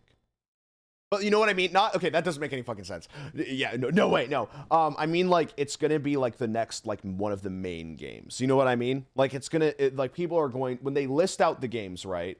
People usually, you know how they usually put, like, Help Wanted and Help Wanted 2 into, like, a different spot, right? Because it's a different kind of game, right? Or it's, like, you know, like, all of that jazz. I think that the next one is going to be, like, the next, like, PC, hopefully playable game. Fall Fest? I hope that it's Fall Fest. That would rock. I would love a return to, like, the PC, like, games again, because it's been a long time since Security Breach. And while I love the idea of having a DC for the VR game too, I really do just want a what's the word? Like a linear FNAF game again. That's what I mean. A linear story FNAF game. That's what I want. I want a linear FNAF game again. I like with both, you know, multiple endings, whatever they want to do, but, like, I want that. So it continues the story, hopefully. Themes. Hopefully. I think we're just going to be in a much better situation to continue Hopefully. on. So, the Ruin DLC came out a year ago now, which is crazy to think about. Year Time's going ago? so quickly, and the fan reaction to that was amazing. Everybody loved it. I streamed and that everybody's looking yesterday. What do forward you to what's mean? next? The ending of Ruin, with a specific character that came out, a new character into the games, the Mimic. Any thoughts on the Mimic? I cannot share any thoughts on the Mimic other than I really like. You that can't character. share any This thoughts is on a the character Mimic. that It's I'm- coming that back. I really like and I'm really excited. It's about. coming back. I think it's a really terrific antagonist, and I don't think it's the last that we've seen of the Mimic. Well, That's of all I'll course say. not. Yes. With Of that, course do you have not. a favourite character in the Steelwool era of games. I mean, Music Man is too obvious. I love the Music Man. I mean, I no, He's so silly. I think all those characters turned out great. In fact, I think this is why it's hard to pick a favorite, because all of them turned out so well. You know, I've always really liked Vanny as a character. I don't think that Vanny was. That makes sense as to why he wrote her into the movie. It makes sense as to why he wrote her in the movie. Honestly, like I think he really likes the character. Because to have like he loves that character. I can just tell. Like I have you know, again, I worry that when I like compare shit that I'm doing to like this, I'm like it's obviously not the same thing, and I want to make that very clear. But like I do very much have characters that I like a lot more than others. So I can definitely see his bias, because I have the bias within the same ones too. You know? Like I think my favorites right now, based on what I've written, are the unnamed character that you guys haven't met yet. Z, J, fucking the Founder's always a fun one too. Yeah, but I think one of my favorite ones is one that you just haven't seen yet. Yeah. But yeah. I'm excited for this next stuff to come out. I'm very excited for this next stuff to come out. But yeah, no, I can very much tell. It's very fun when you can tell that just like someone has a, you know, very thing. Oh, where's my boy Axe, dude? Oh my god, I really like what I like my series. It's fun. Utilized to her fullest potential, and so hopefully we'll see another opportunity for Vanny to return as well. We'll see. Ooh, okay. Yeah, he's Moving definitely gonna on return. Are you to kidding me? The books. So the books have been amazing. The books.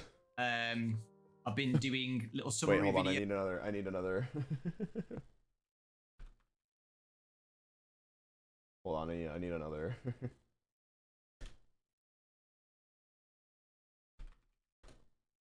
Hold on. I need another. I need another. Hold on. Give me a second. Hold on. There we go. Okay, we're good. Hold on. I need. Hold on. Give me a second. Okay. There you go. I needed a neutral one. I needed a neutral reaction image. I don't really know how I feel about the books, actually. All right, cool. Okay, cool. All right, give me a second. I needed a neutral reaction image. Videos on the channel with Fazbear Frights. That was awesome. How has it been working on Fazbear Frights? It's actually really enjoyable. It's probably I actually haven't read any of the books. That I probably do need because, I just get to think up a really scary scenario, and then I create maybe a 10 to 15 page story out of it. And then I have writers that I work with, obviously, and they take that and they really flesh it out and fill it out and add the details and turn it into a full length story. And I get to kind of. I need to make a DM. Hold on, I need a. Oh, hold on.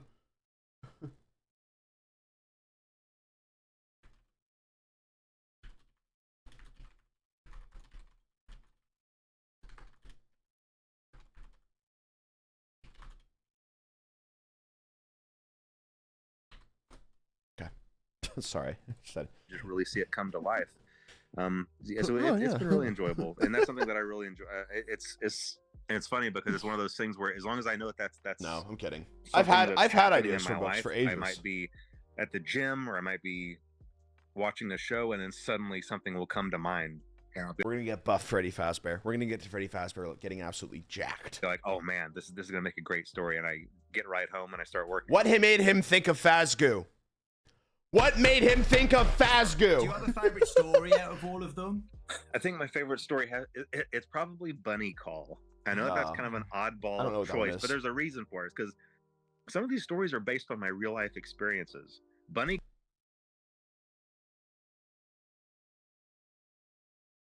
So what about the one where Springtrap came out of that guy? What experience was that? No, he's probably watching Alien or some shit. Call is not completely made up. I used to take my family he had a parasite. to a family summer camp. Okay, this is one of my two. This is my two oldest boys were maybe 11 and 12 at the time, No. I bet they were Chest 13 burster. or 14. It's hard to remember exactly when this was. But then I had younger two that were just babies still. And whenever we showed up at camp and we were all in the auditorium signing up for activities, it was rafting and boating. One of the things you could sign up for was a panda call. Okay. And a panda call it's a very deceiving title, because what that meant is that early in the morning, a bunch of the camp counselors dressed as killer clowns would come into your cabin and scare the crap out of That's your the kids to wake funniest them up fucking early and thing, drag them actually. off to their daily activities. And so I signed up my two. That's my two hilarious. oldest, That's Ian so and Braden, funny. my old beta testers, or whenever through all their lives testing my games, I signed them Oh, up that's for so it. sweet, And actually. What the fuck? Kind of fun. Wait, he has So it his was kind of he fun. has his kids test his games for him. That's so sweet, actually. That is very sweet. That is actually super sweet, dude. Until the next morning started rolling around, I started thinking about what I'd done, because then the next morning I woke up at 5 a.m. and I realized they're out there somewhere. Like this is happening right now. And I started listening for scared screams, behind the and I started chair. listening for noises, and I even snuck out and went outside, and it was dark and there were crickets He's chirping, hiding and I was behind the looking fucking around chair. and I just thought to myself, somewhere out here in the dark in these trees are a bunch of clowns and they're coming to my cabin. And it was a really no really wonder scary this guy has situation. made this So I series. just This went guy's back inside, nuts. and I looked at my family sleeping. I looked at my baby sleeping, and my kids, and my wife, and I was like, "What have I done? Like, what have I done?" What the fuck? Of course, it ended up not. This Of course, guy's it ended up insane. not being a big deal, because then I just heard a soft knock at the door, and I opened it, and there was a row of killer clowns. I said, I said, "Never mind, you guys," and they just walked on. And so He went, it never wasn't a big deal, mind. but it was still a really eerie feeling like I had signed That's up so for something fucking that I funny. regretted and I couldn't undo it, And so I based a bunny call on that. Oh, that's holy awesome. shit, that's You said that hilarious. you've got relatable stories. Do you have a relatable story with Fazgoo? Listen, anytime there's a series, whole bunch of different Holy things, shit! you're gonna have Fast some Goo that are mention! great, and then some there's like, well, like I what was fucking going on called with it, this? holy shit! I don't have to explain the facts. I'm sure I had something in mind that was really great, but they can't all be winners. Fazgoo's a I winner will in say- my now, I book, will say dude. A couple of the other ones that Holy had real shit. life connections. Sometimes you hear about people Oh talking about my their God, that's- sleep paralysis demons or whatever. That's never Oh my really made God. sense to me, but now it kind of makes sense to me, and I don't know why it does. Yeah, every once in a while, a person you'll wake up, but you'll still be paralyzed. I've never in your had that sleep, happen and to for me. some reason, I guess in that moment, you're still half dreaming. I've never so had you that have a happen to me yet, tendency to still actually. maybe see something before you fully wake up. I think it's because of the fact that I'm kind of like, ow, thank you for the tier 1. I'm kind of like, in a weird way, like, obviously you don't want sleep paralysis, right? Because it's a very scary thing. But in the same way, I'm like, damn, will that be fucking cool to have happen? In the same way, I'm like, I feel like afterward I'd be able to come up with some good shit, It would suck. It would absolutely be terrible. I would not want it to happen. But, like, I feel like I could come up with some good stuff afterward. You know what I mean? No, but it's no. I've had people that have had what's the word, sleep paralysis. It does not sound fun. I think the most that I've had was when I had like a fever. When I had like a fever as a kid, and I remember like waking up and just seeing like I was in this like factory, right? Because I just watched Charlie and the Chocolate Factory. And I was in this factory, and I just remember like just sobbing my eyes out because I thought that he was coming for me. I thought that he was gonna kill me. So I remember like running to my parents' room and just being like, "The Top Hats, they're coming to get me, and then the race car, and then the chocolate, he's gonna turn me into chocolate." And I just remember being absolutely fucking terrified. It was not fun at all. It was not fun at all. But yeah, I have talked about this before. I have done this right before, but I've had fever dreams a lot, but I don't think that's the same thing as sleep paralysis, because sleep paralysis does not sound fucking fun. Oh, does not sound fun. And the Blackbird creature was mine. That creature on the cover of Blackbird is my sleep paralysis demon. Because Reach on the cover of Blackbird. Hold on. Blackbird. Scott Cawthon. Hold on. Let me see what it is. Let me see what it looks like. Oh, well, that fucking makes sense. Jesus Christ, man. Oh my God. Hold on. Let me show you guys this image. It's gonna be scary, just so you know. Just giving you a second. Okay, I'm gonna show it now. Yeah, that makes sense, dude. Holy. That makes sense. That's really cool. because I was on vacation, I was by myself, and Oh shit, there he is. I don't know what the circumstances were. I feel like I was taking a midday nap, but I woke up with a jolt, and for a split second, I saw that's that thing terrifying. standing over me. Yeah, I couldn't no. move, and my body was tingling, and I was just Ooh. frozen up. And I was just so disoriented after that, but I never forgot that. And I knew immediately after that, it's like, I've got to get this into a story somewhere. Like this crazy looking creature. That is crazy. That is absolutely crazy. I've never had sleep paralysis, so I don't know what my creature would look like, but I hope it doesn't look like that. I don't think it's a normal experience. I don't think it's an experience you should want to have. I don't feel like it's a healthy thing. So if that hasn't happened to you, I think you're in a good place. Do you have a least favorite? I'm in a good place. Hooray! I think it probably might be the Fazgoo. Fazgoo! No, I mean, come on, it's got to be the one where the guy gets pregnant with Springtrap's baby. I'm not sure what I'm thinking about. He talked about it. Holy shit! Holy shit! Pregnancy mention. He's talking about it. Oh my God.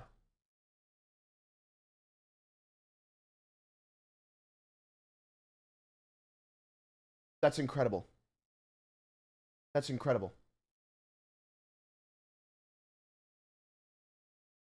I do need a toggle. I need to connect it to my OBS. I need to bring back my toggles because I got a stream deck. Dude, I'm like, sorry, I'm in shock for a second. I don't know why. I'm just in shock. Dude, that's insane.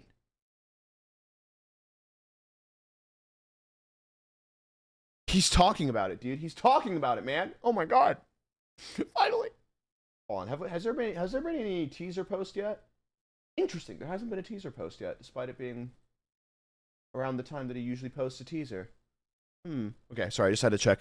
I just had to check the Scott Cawthon fucking Fnaf Twitter. You know, again, that's one of those things where, oh man, this is gonna be really creepy. But then you step back and look at it from afar, and you're like, I don't know if this is a good idea. That's so fair. That wasn't a story designed with Matt Patton. Right? It really wasn't. You know, listen, whenever you're doing these stories for this one, eventually you just run out of Holy names. shit! You're gonna cover all the names, you know. Yeah. I don't believe him. I don't believe him. You know, and so if you see Doc, I don't believe him. I don't believe him. It's just because I ran out of names, you know. I don't know. I don't believe him. It's a very specific name that you'd have to get to. I probably have. Wasn't about Matt, but I swear. So you don't have anything to worry about. He's covering it up. Summary videos, and I know a lot of people say the same. People who loved Goosebumps when they were kids. That's fair. It's really relatable, right? Yeah. And I know kids at school now read Fazbear Frights like they're Goosebumps books. Oh, that's really sweet, actually. That is really sweet. My favorite TV show was Goosebumps. Would you that makes sense. ever he gives off the energy. He gives off the energy. The idea for sure. of Fazbear Frights ever being like a TV show like Goosebumps? I would kill something to have that happen. I would sacrifice something to have that happen. You have no idea. Dude, a fucking like low budget TV show for Fazbear Frights, dude. Like a Twilight Zone-esque thing. I would kill something. I would like murder something to have that happen. Stories or something. Oh my God! Adapted. Please. Oh yeah, definitely. And that's something that can definitely happen. Especially now that the first movie came out and was successful. I think that really opens the door to lots of other potential opportunities. The only thing to be mindful of is I don't want to oversaturate the market and just create too. You have created like 100 books, dude. It's saturated. It's like fucking, you know, tres leches. It is saturated, dude. Holy shit. It is fully saturated, dude. Come on. Give us more. Just give us more, man. Too much, and I think that sometimes we get a little bit of that where franchises have movies and too many TV shows, and it just kind of waters everything down. But That's fair. But I really do like. But come the idea, on, and it TV is show, definitely movie, something- yeah, that's not for a sure. lot. You're good. Awesome. So the next segment Please! is the Fnaf movie. I've got some questions for you, Scott. First off, I absolutely loved the movie, as you know, and I know a lot of people did as well. The fans absolutely loved it. And it did really well at the box office as well. Super successful. Woo! Congratulations to you. Holy, that made a lot of money. Universal. So yeah. And it's only going to make more money. It's only going to make more money. That's the thing. That's the scary thing about this, is that this franchise is only growing. It's only going to make more money. It's only going to make more money. That's the thing. Like, it's not going to make less money. They have got a cash cow with this thing. Like, there is no way that this doesn't make more money. Like, that's the thing. That's the thing. Is that I truly believe that security. I saw this tweet thread where they're talking about how like Security Breach saved the franchise, and like not really saved in a way, but more so like put it into even more of a new thing. And it's just like, I totally agree. It revitalized everything like never before seen. Like with the characters that it had, with like everything else, you know, like it absolutely like, oh my god, it's yeah, no, it's gonna make so much. It's gonna make so much fucking money, dude. And it's the dream, honestly. It's the dream to have, you know, something you create just make so much to the point where you can, you know, make things like the Fanverse initiative, where you can, like, you know, just make other people's projects a reality too. You know, that's the goal, honestly. That is the goal. Like the only reason why I would ever want to like try to optimize generation loss to be like a money making thing would genuinely be so that I could then make something that would support like other products, make a generation loss like production company in a way. That is the only reason why I would ever want to like be like, yeah, you know what, we'll make all this stuff, we'll make a lot of things, you know, we'll pump all this stuff out, you know, just so that straight up more people can make what they want to make because of it at the end of the day, because I think that's really cool. Ow, thank you for the 100 bits. First question. Oh, the production company is definitely a thing, yes, but more so the support with like other people's projects that are like, you know, based on or loosely based on like generation loss or something, then yeah. Is how was working like I would, sorry, one more thing and then I'll go, but I would absolutely love to be able to be like, hey, I can make a set, like I can give you this set of rules that you can't share, you know, your whatever you make has to abide by these set of rules, and it can be technically seen as something within the universe, you know. Like I would love to make something like that. I would absolutely adore to make something like that, where I make a rule book, you have to follow it, and as long as you do, I can like produce, I will like help produce your thing. I would love to do that one day. I don't have the money for it right now. I really wish that I did, but like, that's what I decided. That is something that I would love to make. It's just like, hey, you gotta follow these rules. You can't have this. You can't have this. You can't have this. You know, like you have to do all this stuff. You know, like, but just go wild. You know, it's gonna be a very loose amount of rules. Like that's the thing. But yeah. On the first FNAF movie, I love this. after waiting for so long, after announcing it back in 2015. Stop saying I should have invested into crypto. 2015 about it. I still remember that email. But yeah, how was it? It took a really long time to get off the ground, really just because of the screenplay. But after the screenplay was really locked in, from there, all the wheels started turning, you know, all the engines fired, and it took off. And it was a really fun experience from there. And really the screenplay just had a lot of challenges because of what it was. And it's really, you know, throughout all of those years, I worked with a lot of different directors, a lot of different writers, a lot of really talented people that eventually we're talented enough. The project. No, still really talented people. Not talented enough. Really, just a matter of there's just material that's difficult to translate to the screen. And one of the biggest issues is, that is so is true. the animatronics, obviously being the monsters in the monster movie. If I were to approach any writer of a horror movie or any director and say, okay, here are your monsters, go make a monster movie with Yes, them. I'm agreeing with this. Oh, give them all I'm agreeing night, with this go and actually. Make your generic slasher. I'm agreeing with Have this. it I'm be, agreeing with this. you know, I'm agreeing with Freddy, this. Bonnie, Chica, and Foxy doing the slashing. I'm agreeing with this so hard actually. The nuance here is that these animatronics are possessed by the spirits Yes! of kids. Oh. And these are innocent kids. These are I am. victims themselves.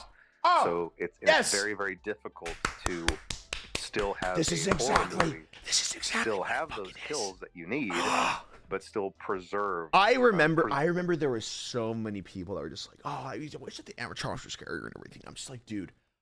Oh, I remember that fucking fort building scene. So many people dogged on that. Dude, preserve the innocence of those kids, and it's a really difficult thing to do. And there were several screenplays that did not hit that mark, and I think I was yes. more Oh my cautious god, about this is that fantastic. and This is more great. picky This about is that great. than anything else. I'm getting it. If This kind of guy the gets it. innocence of those spirits was not This guy preserved fucking gets it. properly, I wasn't gonna go forward with it. And so, Oh, and you know, I one bet quick so many. That makes so much sense, though. It is probably so difficult to find a production company and go, "Hey, these are all the big, monsters of it, but they aren't going to be the ones that are doing a lot of the scary things." That's probably why it fell out with Warner Brothers, because you saw what they made afterward. You saw the fucking whatever banana split shit they made, and they just wanted them to be the monsters. Like, that's the thing. Like, so many production companies probably went and saw like, oh, well, if they're not the big scaries of this, then this just doesn't make sense. This isn't going to test well. That's exactly what they said. That's probably exactly what they fucking said, dude. They probably did just like go like, oh, we aren't going to do this if it's not, big scary, killing jump scare like the games.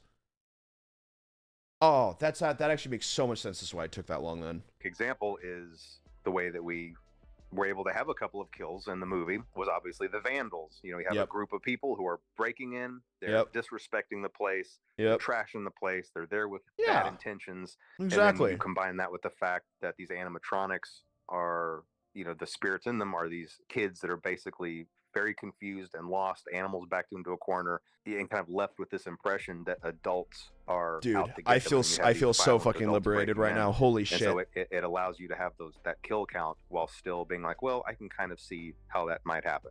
That's so true. It was a tricky thing to do, but I think we were able to accomplish that. Yep. Manipulated by William Afton still as well. Yeah, that's right. That's absolutely right. The drawing on the wall was also kind of this layer, this blanket of manipulation over them all. So all those things combined, you could Makes see sense. how these actions It makes sense. could happen while it not necessarily being the fault of the kids. With the fort scene as well. Nice. I love the fort Oh, they're talking about the fort scene. I know scene. some Holy people shit. were a bit confused Holy about, shit, like, fort scene mentioned. Why are they building a fort? Wait, fort? But Fort? I got Fort? it. Fort? Hold on. Guys. Hold on. You guys seeing this shit? Hold on. Give me a second. Hold on. Wait. Guys. Hold on. Enhance. Hold on. I gotta zoom in. I gotta zoom in. Hold on. Give me a second. I gotta zoom in. Hold on. Fort. Wait a second. Shit, wait. You guys see that? You guys see that? Do you guys see that? Wait, shit.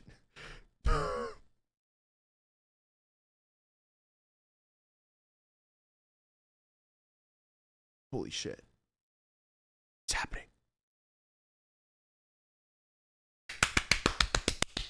Bravo! Bravo!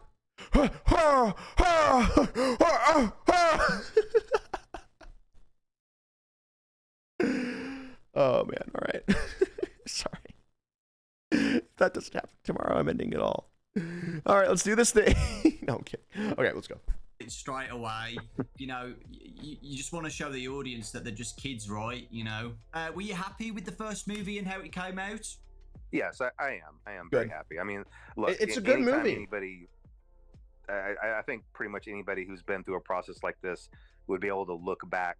And I do this with my games too. You look back and you're like, well, I wish I tweaked this. Oh, maybe this could have been like this, or maybe this could have been like that. But you have to just really take a step back and look at it as a whole. And That's so fucking true. and Actually, where it came from. I feel all that. the things that could have feel gone that wrong, my and all the things soul- that went right, and just be really grateful that so many things just fell into place. And I can give you a really quick example of why I don't want to second guess too much. At the 11th hour of this movie coming together, we still really didn't have a music composer. Really? And I really wanted an animated intro. I was really pushing to have that 8-bit animated intro, but we didn't have anybody, and really not really anybody to have an idea of what kind of music we were looking for. You shout out Nathan Hanover. Newton Brothers come in and they write out that banger of a track, like absolute insane. Like I listened to that the first time and I was like, wait a minute, do I have a theme song? Does Five Nights at Freddy's have a theme song? And I called Emma Tammy on the phone. I was like, wait, do we have a theme song now? Like, I can't tell you how excited I was over that. And yeah, it kind of is. You're going to hear that again at the beginning of the second movie too. I mean, that was just so incredible. The Newton knocked that out of the park. Oh, I can't wait! I can't wait for it to be another animated intro. Hopefully, in the second. Oh, that's gonna be so good. I don't think I'm going to dwell too much on, what I would go back and try to do differently. As we know, the movie was a major hit in 2023. 20 Super million? successful. Shit. The biggest horror movie of 2023 as well. Made 10 times its budget. Seeing that happen. Holy. It's nice. That part is nice. It's more important to me that it's nice. The critics had loved it, but the fan base was grumbling and saying, "Wait, this isn't how it is in the lore. Wait, this." It's nice to have number one horror film, I guess. I don't like how they did this, and this, and the fan base was unhappy. That would be a failure to me. I'm perfectly happy with all the critics hating it and the fan base reacting positively to it. Oh, that's so yes, it based is actually. Nice that the movie that's was so successful. based. However, that is not the correct metric by which to judge the success of this movie. And in fact, opening night, which was Thursday night, where I am, I went to the very first showing, and the theater was pretty much empty. There were only a couple other people in there, but it was a 1 o'clock showing. So, but still, I saw that as kind of a bad sign. Dude, I just watched it anyway. I don't. My theater was fucking packed every single time, which was just later in the evening, and I told myself I wasn't going to go online. I wasn't going to read any reviews. That's so fair. I had already told everybody at Blumhouse, and I told my legal team, don't talk to me, don't call me, don't email me, don't send me charts, don't send me facts or figures. I don't want to hear anything about anything. Talk to me. I'm going through this whole don't weekend come by my house blind. I just want to experience what everybody else is experiencing. Well, before I went into that second showing, I was just by myself. And then later that evening, my whole family was coming into town, by the way. My whole family was going to come in town and watch the movie with me that night. He saw it 3 times. That's so mean, dude. And I accidentally saw one of the reviews. And I saw that it was terrible. And that opened the floodgates, and I went and started reading all of the other reviews. I immediately texted my family saying, don't come. Don't come. This is over. I want to be by myself. And I was already thinking in my head, like, how am I going to write a letter to Blumhouse apologizing for this? How am I going to write a letter to the fans apologizing for this? Just wasting everybody's time. And I was just incredibly depressed. Damn. But somehow he got a tweet notification from Jacksepticeye and went, "Oh, it's all over." I don't know who I asked the question or what I said, but he started just bombarding me with text messages saying, "Scott, the fans love it. The fans love it. The movie's a big hit. Everything's great." He was just, in all caps, everything all caps. My phone was just blowing with all caps texts. And so he really talked me through that to try to encourage me that's good. That even though the critics hated it, there was a lot there was a lot to be loved there by the fans. He checked the indirects. I had my family come to town anyway, and we just sat in a packed No, because to be fair, that I think is my biggest fear if I ever do release something that can be reviewed by people that are professionals. Is that shit is gonna hit so much harder than anything else. In both directions. That is going to hit so much harder than anything else. Yeah. That's the thing. That shit. Ooh. Theater and listen to the professionals cheers is a loose term for most really critics. That's so true, actually. For a couple of hours there, man, I was pretty distraught. I thought the whole thing was just a complete disaster. But it wasn't. But it wasn't. It all worked out okay. It all worked out okay. Yeah. And again, the movie's not perfect. There's definitely room to improve. But yeah, I'm definitely happy that it was in general received well by the fan base. The second movie, which is it's been announced that it's going to be coming out in 2025. Is it December 2025? Yeah, December 5th, 2025, I think. Is there anything exciting to talk about on the second movie? Anything you want to say? That's good. I'm not going to give away too many details. But I will say that I'm following kind of the same formula where the first movie is focused on the first game. So I'm going to try to carry on that tradition onward with future movies. And I think that The is third movie's gonna be absolutely fucking the way to awesome. go. And I think everyone's going to be really, The third really movie's excited for gonna what's be planned for so the second one. You know, cool. the first one was really challenging. And the because fourth there's so movie's much gonna be setup. It's like, confusing how as do you hell, but it's gonna be great. establish all of this? But now that we have that launch pad, where to go The from third there movie's gonna became be a so lot fucking cool, just more actually. natural. Oh. It felt a lot more natural, and we were able to really craft just a really great story, I think. I'm gonna say it. Actually. What if the protagonist is different in the second one? What if it's not going to be Michael or Mike? What if it just the main character of the second one is someone else?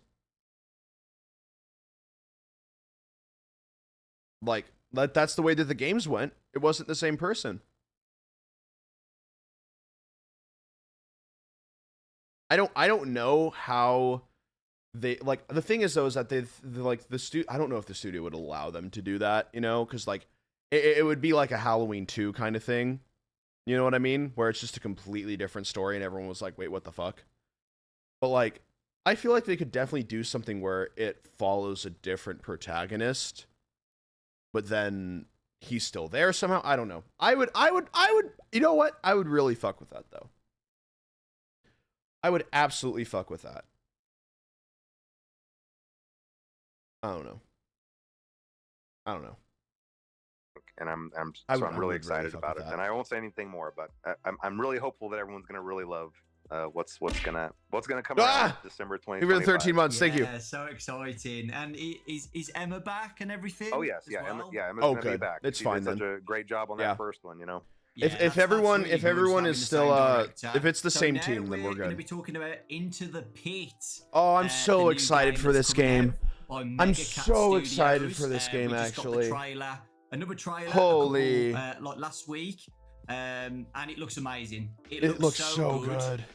How has it been working on the game? Oh, I'm gonna based on vomit. the It Fazbear looks Fright so good. story? It's definitely been a unique experience. You know, I first started talking to Meg. I mean, it's been years and years since that game has been in development. And originally, it was just supposed to be a little novelty one-off. Like, oh yeah, here's this little company that makes 16-bit cartridges, and that was immediately appealing to me because I'm all about the Super Nintendo. And Oh, that's so fun. if I could make something that would come on a Super Nintendo cartridge, you know, sign me up. That was the most exciting thing. I would love that actually. You can't play it unless you have a still just Super supposed to Nintendo. be novelty, but That would be really as funny. the development went on, everybody was looking at it thinking this looks pretty good. This actually looks really good. And so they just kept on going with it. They could have SNES stopped only game. a Yeah, lot sooner. exactly. They could have stopped with just a little simple novelty game. Oh, but they that's just so. kept I'm so going. excited for it And I then. kept looking at thinking, Oh, this is gonna yeah, be keep going. peak. And they kept We- going, and I would keep looking. Guys, we will be playing this all the way through on release day. By the way, I just want to make that very clear. We absolutely will be playing this all the way through on release day, like 100%. Which is I think on the 8th. We will be playing it through live. Yeah, 100%. At it just turned into this big full-fledged full-sized game. Hooray! So we obviously decided to venture away from strictly the cartridges, so that everybody can be able to play it on Steam and everything. But it's really unique. It's just a really, really unique game, and I do love that it really gets into It's gonna just be this so really good. gritty kind of gritty graphics that I haven't seen since, well, I guess since the late 90s, whenever you had those point and click type adventures, and you had that real kind of that pixelated art style that can be really creepy at I'm times. so excited. I don't know. It's I'm going to so be a really excited. unique experience, and I think that everyone's going to really be excited about it. I'm so excited. I really do. Awesome. I can't wait to play it. How has it been working with Megacat Studios then? Oh, it's been great. Those it's been really great. Megacats I really haven't had seems to very give them, nice. I mean, I have had to give them direction, but for the most part, it's been weird. They'll go into Mhm. they would go into the hole for 6, 7, 8 months at a time, and I wouldn't hear anything from them, to the point where I thought, is this okay? And I would even I talked to the other How people that I big work are with. those Like, is this game cats? okay? Is this going to be okay? Are they okay? Do I need to check on this? We need to check They're on all them over fucking there? dead. But then I would get an update, and there would just be all this crazy new stuff and all this crazy detail, this fluid animation. It's just crazy, crazy, crazy stuff. And then they'd go back into the hole again for 5, 6, 7 months. And then we just repeat You that know what? cycle. That's actually I would Yeah, but love now here we that. are I would finally love at the that. end of that road, and I think it's just turned out really great. Like I said, really unique, and I think everybody's gonna really like it. The reaction to the trailer has been amazing. I just took All the sticker off positive of my water feedback bottle. about it, super I don't know why. excited. People love it. The I need to story throw it of away Into now. the Pit as well. Back into the Pit's Enclosure. probably my favourite Fazbear Fright story. So with all the positive feedback about it, what do you see for the future of FNAF spin-offs made by other studios in the future? Oh, it's definitely a More! possibility. In More! fact, I'd really like them to start working on Fetch. I think Fetch Oh, would shit. make a really good game after this. Some stories obviously cater Ooh, more okay. toward being a good game than others, but there's Fetch? something really scary about the thought of something always being out there and kind of watching your house, and then and then trying to come in and do things for you. Like, this is kind of a scary thought. The thought that I might be online shopping looking for a specific thing, and somehow something out there is hearing that and receiving that, and then gonna come to me, sneak inside and put it somewhere without me knowing that it was there. It's just a creepy scenario. That's fair. It's a That's creepy fair. setup. And I think it'd be a really cool game to have to stop this thing, because obviously Fetch was out doing a lot of menacing things, to have to sneak around a neighborhood and stop this thing I that's like sneaking Fetch. around That's so fun. undetected. I think it'd be a really cool game. So hopefully that'll be the next project. Oh, that'll We'll be see. so As good. the franchise has grown That'll be so bigger, good. what challenges have you faced with running a franchise of this size? Is there anything you could think you could be doing better? I think something I should have maybe been doing better is I should have had a better structure in place as far as people to talk to the fan base. I've always kept that on myself all during the years. That's fair. And, That's and in fair. the early years, I think that Holy. worked great, because it was a Woo! little indie game, a little indie community, and then me, the indie dev, just chatting with the community and talking. But as the years go by and the franchise gets bigger and bigger, Yeah, no. I don't know. I feel like I've slowly kind of lost touch with the fan base. Unfortunately, it's not that same. It's not Honestly, though, that's a good thing. I'm gonna be so real. That's a good thing, because it's like, if you can get to, like, again, speaking from fucking me, all right. If you get to, like, into, like, in tune with your fan base in a way, it's hard to then make something that's going to surprise them from a creative standpoint. As well as, it's also just stressful. It's stressful as hell, because not everyone's going to like everything that you make. And if you're in tune with the community and you're seeing all this shit, then all it's going to do is just really just put a lot of pressure on you and put a lot of, like, worry and anxiety on you, being like, oh shit, well, I got to fix this somehow. I got to, release something now. I got to, figure out the next chapter of this book, and I got to change everything. Otherwise, oh, it's all fucked. It's all fucked. You know what I mean? Like I feel like sometimes, especially as well with just creatively, people do not trust the process when it comes to a fan base. And you have to make sure to remember to trust your own process, especially too. You have to make sure to especially trust your own process with this, because it's like, there's so many people that can say so many things, and it's good to keep, like, a general vibe of the community and everything. But when you go into, like, the specifics, when you go into, like, the reading and everything, then it just gets unhealthy. It just gets, it gets toxic. It gets anxiety inducing, and it's like you start to create things that will, instead of, it's because it's good to cater to a fan base, right? It's good to have, like, good, fan content and everything, but it's also like, you got to make things that are going to surprise them from time to time. You got to make, your own decisions that aren't, based on anything else what you have in your mind, because that's what they liked in the first place. And that's been the biggest thing that I've had to realize, especially within, like, these past few years, is it's just like, having that distance in a way, having that thing of just being like, I am someone that creates content for a community, and that community has no say in what content that I create. And if they don't like it, they don't like it. I'm going to move on to the next thing. And that's something that took me a long time to realize. That's something that took me a long time for the realize, because for the longest time I put so much just like you know, both the community held me up as well as I held up the community to like this like pedestal in a way. You know what I mean?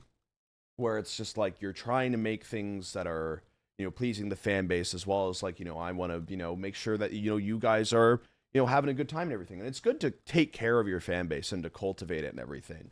But there can be a point where it's just like you just have to keep a distance, keep it to a general vibe rather than a specific thing of like, you know, knowing what people are saying, especially too, you know, like all that shit, because it's just like, it's just not healthy at the end of the day. It's just not healthy. And all it's going to do is give the fan base more control than it should have, especially too, you know, because a fan base should not have any say in what a creator makes and what a creator, you know, like does and everything at all. You know, like that's the thing. And that's again been another big realization thing where it's just like, stop saying more Garfield pinball. But it's like, I don't know. There's a lot where, what was I just talking about? The Garfield pinball thing fucking derailed me. The Garfield pinball thing completely derailed me. What was I talking about? Like right before the Garfield pinball. What was I saying? Fans couldn't have control. Oh yeah, exactly. The fans shouldn't have control over the story. They shouldn't have control over what you make because they are, you know, they're fans. They enjoy what one makes instead of the other way around. You know, and when it gets to that point where it's just like a creator is up and they're just like, you know, stressing out over, you know, making something that's specifically going to please as many people in the fan base as possible, then you're not going to be making what you really enjoy. You're not going to be making what you really enjoy creating, and you're not going to be doing what you really enjoy doing. And if, you know, like the thing is that the biggest thing to realize as well is just like, you know, not everyone's going to always like what you make. You can't please, yeah, exactly. You can't please everyone. And that's what kind of being in tune with the community does, is it makes you feel like you have to please everyone and you have to do right by everyone as well. Because there can be someone that has an opinion, right? And you're just like, oh shit, people agree with this. I've got to change. I've got to figure out all this stuff, you know? And it gets to the point where you're just like, and then, you know, literally the next day people can go, you know, oh, actually that person was stupid, you know? And then it turns out that you didn't actually, you know, that everything was okay. And it gets to the point, honestly, and it can get really unhealthy to the point where you start losing yourself, even. You know what I mean? You start losing straight up yourself, because what you have turned into is just this vision that this fan base has put on you instead of yourself. You know, because everyone has even if you don't think so, even if someone doesn't think that they do, every single person that, like, you know, enjoys a creator, that watches a creator and everything, has a version of them in their mind, right? That they believe them to be, right? And it can be, you know, it becomes scary for them if that ever changes, if that ever shifts. You know what I mean? And if especially you're in tune with a fan base, and if you are in tune with what, you know, the people that enjoy what you create, then you just start to lose yourself, because it's like you start changing so many tiny aspects of yourself to fit what all these people are saying about you. And then at the end of the day, you look at yourself and you realize, I've changed like everything from what I was. You know what I mean? Fans tend to dehumanize creators too. Yeah, exactly. At the end of the day, dude, like, we're all humans trying to do stuff, trying to make silly stuff, trying to make a difference with what we got, you know? And I feel like a lot of creators are especially viewed as just like these utmost, like, highest pedestal beings in a way. Because I know that I was viewed like that, probably still am by some people, you know, because of that. You know? And it's just like it gets to the point where people are like, where they say that, oh, people can make mistakes, you know, people can do all that and everything. But then it's like, as soon as a mistake is made, that just all goes out the window sometimes. You know? And instead, then the fan base kind of self-sabotages in a way. It's a very interesting thing to watch sometimes, where the fan base will self-sabotage by instantly going and, like, you know, like turning out these statements and these things and posting all these things that people from, you know, outside the fan base see, and all they see is, oh, like the one sentence. You know, they see the one sentence, and then that's their only opinion of that creator. They have created their image of that creator in their mind. You know what I mean? And that's the thing, though, is that I don't believe that anyone has, like, you know, bad intentions when it comes to that. But a lot of people don't realize the effects. A lot of people don't realize the effects of, like, how, especially, like, how quickly people come to, like, go, aha, you know, as some sort of, like, either, like, self-fulfillment thing, because people want to help.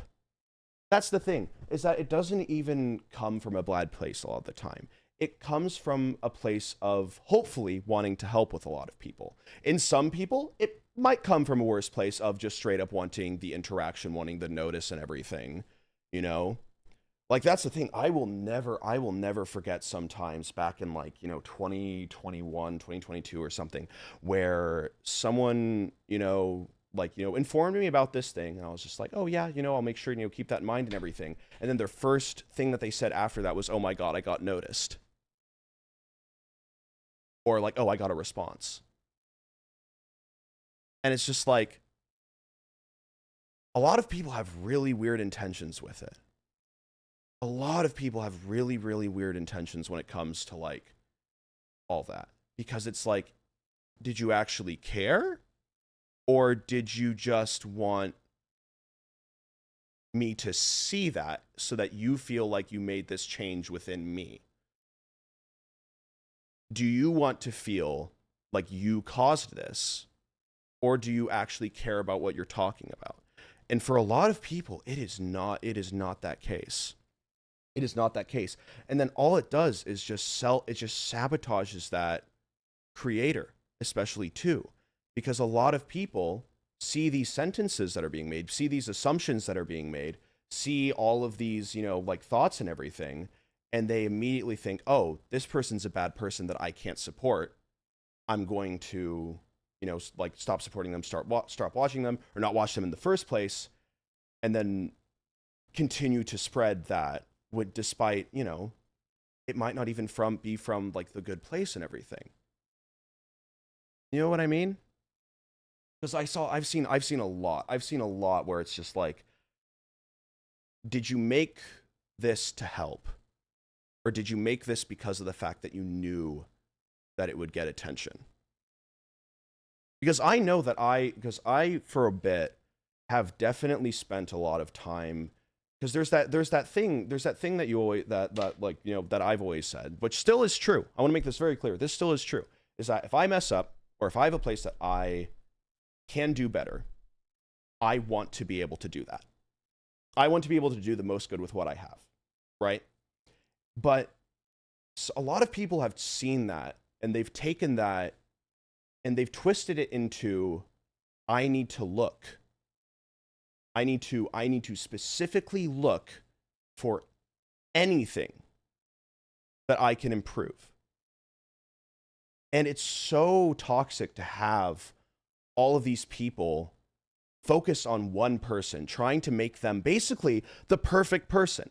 That's what you're trying to create. You're trying to create the perfect creator and everything, because of the fact, and the thing is that, again, it might not even come from a bad place. It might come from the place of, like, you've watched creators and you've seen, you know, a lot of things that have happened with them, and you've gotten disappointed and you want to avoid that same disappointment. I get that. That completely makes sense. But the thing is that there's a lot of there's a big difference with a lot of these things. And you have to make sure that you're doing it for the right reason. You know?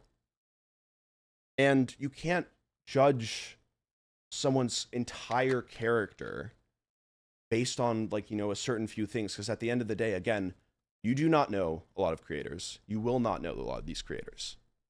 But what you can assume about them, what you should assume about them, is that they probably won't be perfect. You know, they probably will make mistakes. Obviously, I want to make it very fucking clear. There's a lot of really bad mistakes, all right, that absolutely do deserve, you know, that like negative attention, that feedback and everything. And there's a lot of mistakes that definitely can be made. But the thing is that if the reason that you are looking or that you are upset by something or that you make a post specifically to target this one thing that a creator has done, if the reason for that is anything but like, hey, I potentially, you know, like want this, like, you know, this creator to like improve or something, or I potentially want to, you know, like talk about this, talk to the community about this and everything, right? If it's anything but that, then you really have to take a deep dive into yourself and think about that. You know? Because there have been a lot of times, and I really do appreciate it, where I will say or do something, and someone will, you know, find, like, you know, make a small post about something, you know, and then, you know, somehow I see it. And the thing is, again, I do not want you guys to assume that I'm going to see absolutely anything that gets posted. And that was a really big thing too. In the past, I did used to like scroll through and like try to like, you know, look for everything. Cause, you know, again, I wanted to be, you know, good. I was, you know, fucking, you know, 17, 18, like, you know, basically like really, still really young, wanting, you know, still really new to this as well, wanting to be the best, you know, creator that I could possibly be. But a lot of people took that and they went, if I make this post, if I do this, it will be seen. And they assumed that. And so it went to the, because then it gets to the point of, if you assume that something is going to be seen and then something doesn't happen from it, people assume that it's the same as standing against what you say, especially too. You know what I mean? Like, that's the thing, is that there have been plenty of times where I have, you know, seen something, right, and not even responded to it, but still made the change. That's the thing. Like, there have been so many times as a content creator, I have seen something, I have taken it, and I've gone, oh, okay, and but I didn't say anything about it.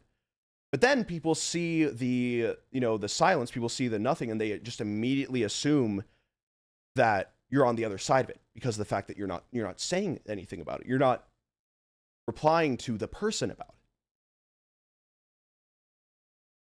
And that's the thing. That's something that I do want to make very clear, is that I don't always see everything. I don't think it's healthy for any creators to see anything, to see everything. Because all it does is just makes the creator feel like if they don't, you know, say or do and everything. Because the thing is, right, is that, like, there's a difference between going, hey, I personally do want you to, you know, make this change and do this thing, right? So you make that post and all that, right? There's a difference between doing that and then, you know, if nothing changes, you can get the feeling of like disappointment and everything. Because again, you want to do good. You do want to do good. But the thing is that because of that, a lot is assumed where, like, it is assumed that the creator isn't doing good. Like, the creator immediately isn't doing good because of that, because of the fact that they don't reply or see or like do everything. And it got to the point for me where I was literally so anxious all the time. It still lingers with me because of the fact that I was like, okay, one day there's going to be another thing that I have to, you know, respond to and everything. There's going to be another thing where I have to, you know, like do this and everything. So I have to make sure about this, because if I don't respond to this, then people assume, like, you know, this of me and everything, and all I did was really just contribute to the problem. All I did was contribute to the problem because I gave that attention. I didn't go, hey, I'd actually prefer it to be like this. I gave it that attention in a way, which then a lot of other people saw and went, oh, if I do this, then there's all that. It's just a lot. It's just a lot. But I don't know. At the end of the day, like,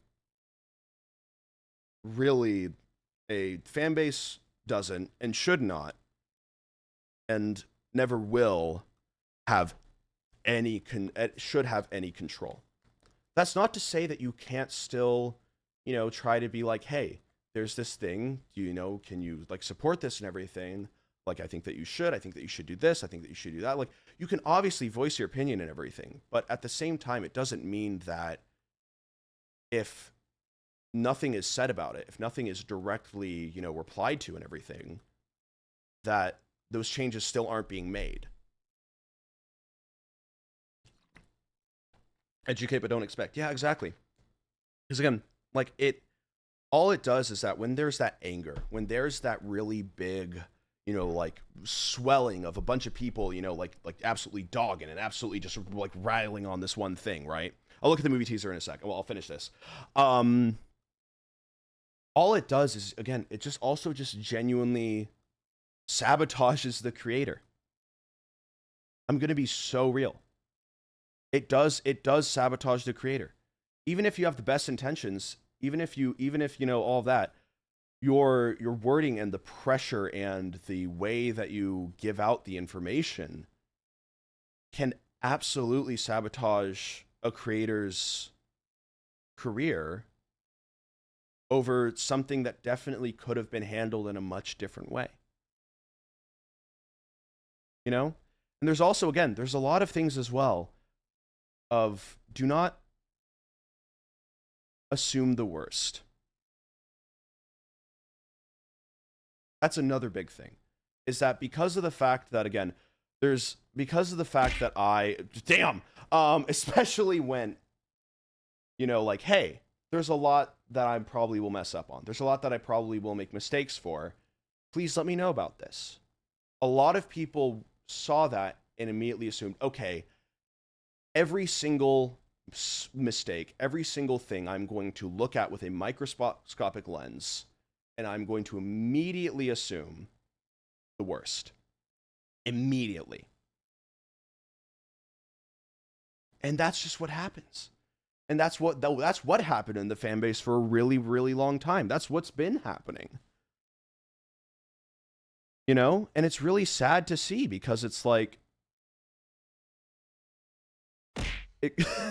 sorry, that's so fucking funny. It gets to the point where it's like, if you really do care about the creator and everything, right? If you really do care about their content, and if you claim to care, about them as like a person or whatever too, then why are you making these posts that all they do are just joke about what's going on, or just give an unnecessary rudeness to what's going on?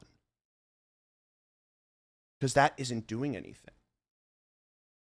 All that's doing is making people go, oh, and then the people that like laugh about it, and the people that joke about it and everything, it's just like, do you really care about what you're like, upset about then? In a way. Because obviously, joking is a thing that people use to like cope and everything, all that jazz. A lot of people, use it in different ways. But it gets to the point where it's like, are you really watching this creator's content to enjoy them? Or are you just watching them to wait for them to mess up so that you can immediately make your posts about it and immediately make your statements about it? Because that's how I felt for the longest time, honestly. I'm going to be so real. There was a really long time where I saw a lot and I was just so confused, because I was like, if you don't like me this much to be, like saying like all of these things about the mistakes that I make and what I do or don't do, then why on earth are you still watching me? Like, why are you still even consuming what I make? If you're just waiting for me to instantly mess up and instantly go, oh, Well, here it is. Here's my hit tweet. You know?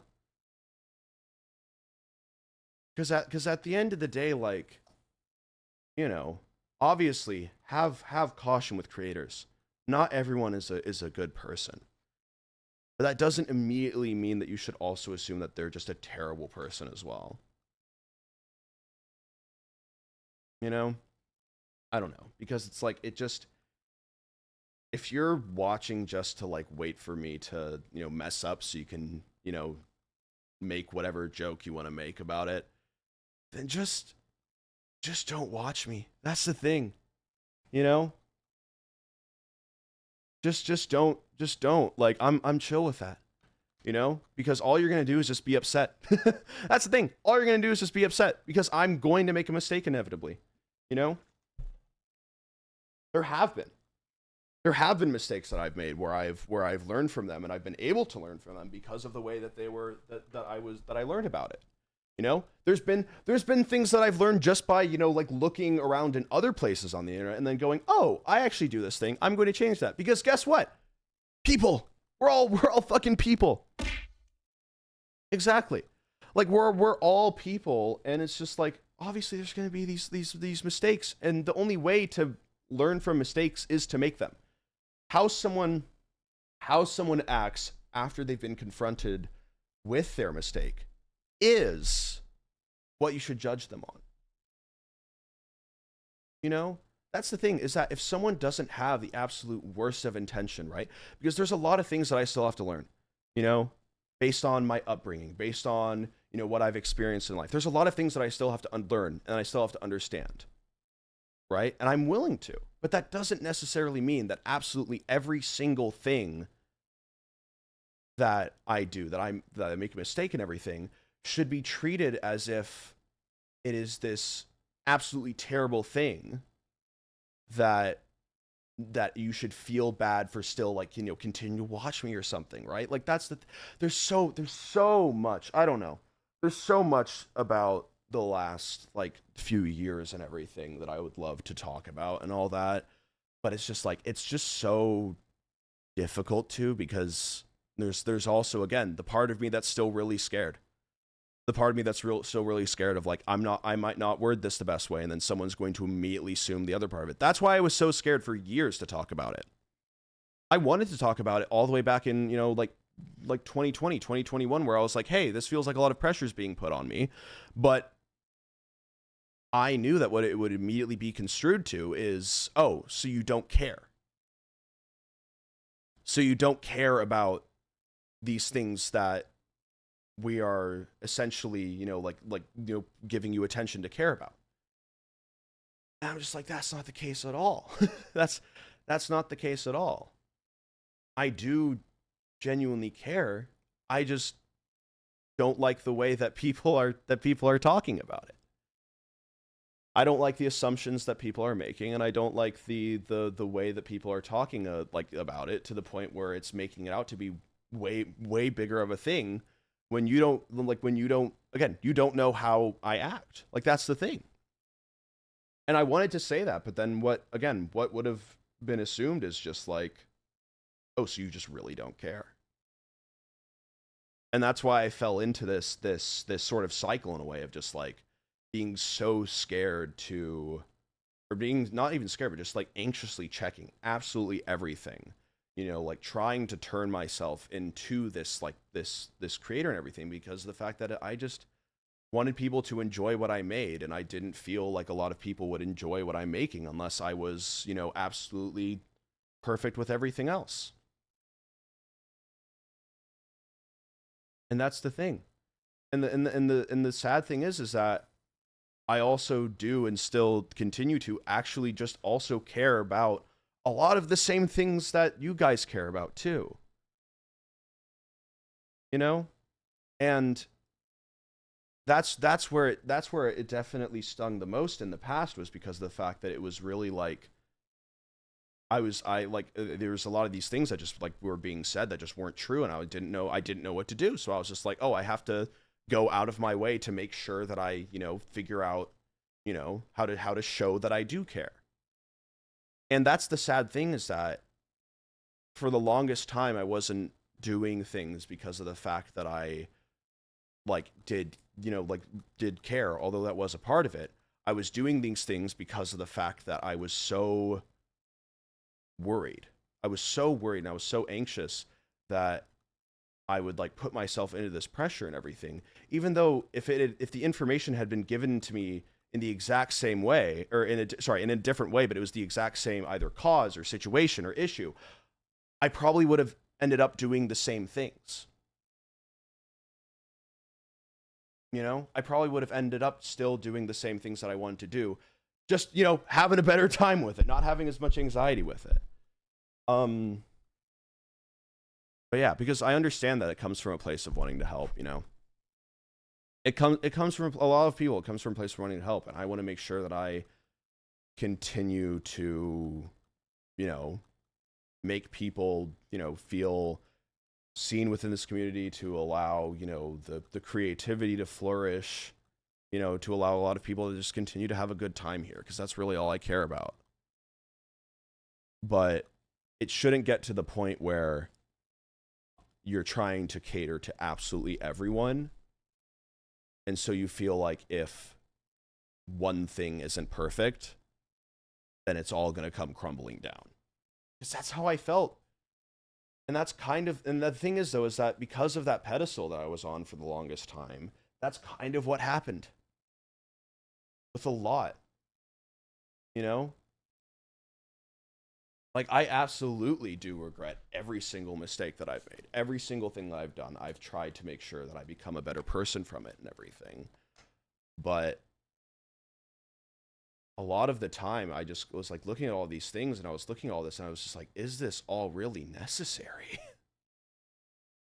I was sitting there just is everything that's being said about me really necessary? And it's when you're fucking 17, 18, that's not something that you're equipped to handle. That's not something that you're equipped to handle at all, So, I don't know. That's I don't even, where am I? Sorry, I just woke up. No. But I do appreciate the people that do understand that. And I know that it's just a part of the internet, and I really can't change that. And there's a lot that I probably would have done differently if I could go back with it. I would have,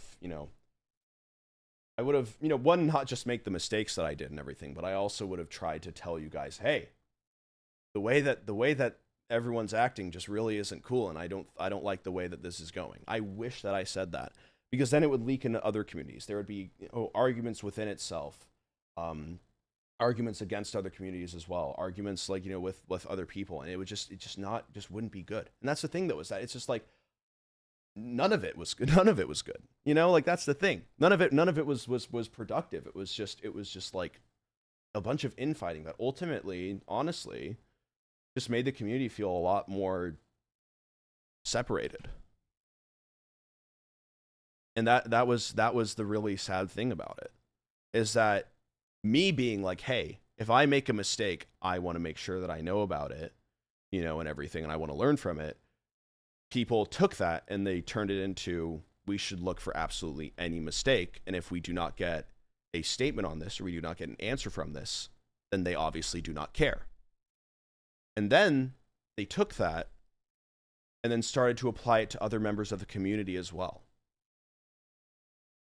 when they hadn't even that's the thing. They took that and they turned that to other members of the community too. And instead of trying to build each other up, it was, oh, you did this, we're going to tear you down over this. Because it's I'm going to be so honest. I'm going to be so real. There was so much dumb shit that I did when I was 13, 15, That's the thing. There was so much dumb shit that I did. And the fact that I saw a lot of people that were either maybe around the similar age, or just new to the internet or something, or maybe they just straight up just didn't know a lot of things, right?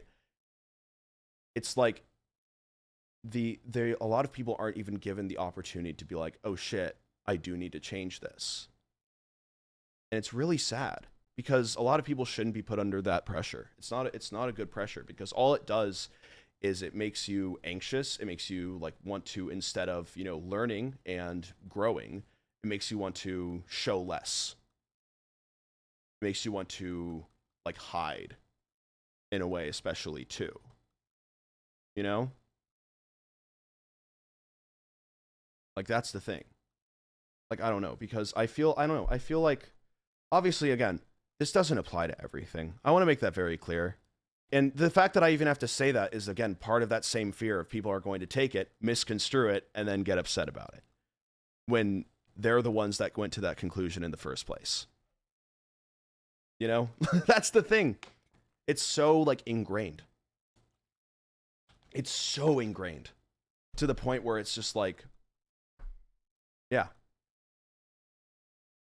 But yeah, no. For the longest, TLDR, for the longest time, like, there's been so much where it's just, again, it's just so sad. You know? It's so hard when it came to separation because there was one side that would undoubtedly hold you on such a high pedestal, and the other extreme of people hyper-focusing on every single thing said. Yep, exactly. There was a divide of people thinking that I could do no wrong, and then a divide of people thinking that I was going to do everything wrong.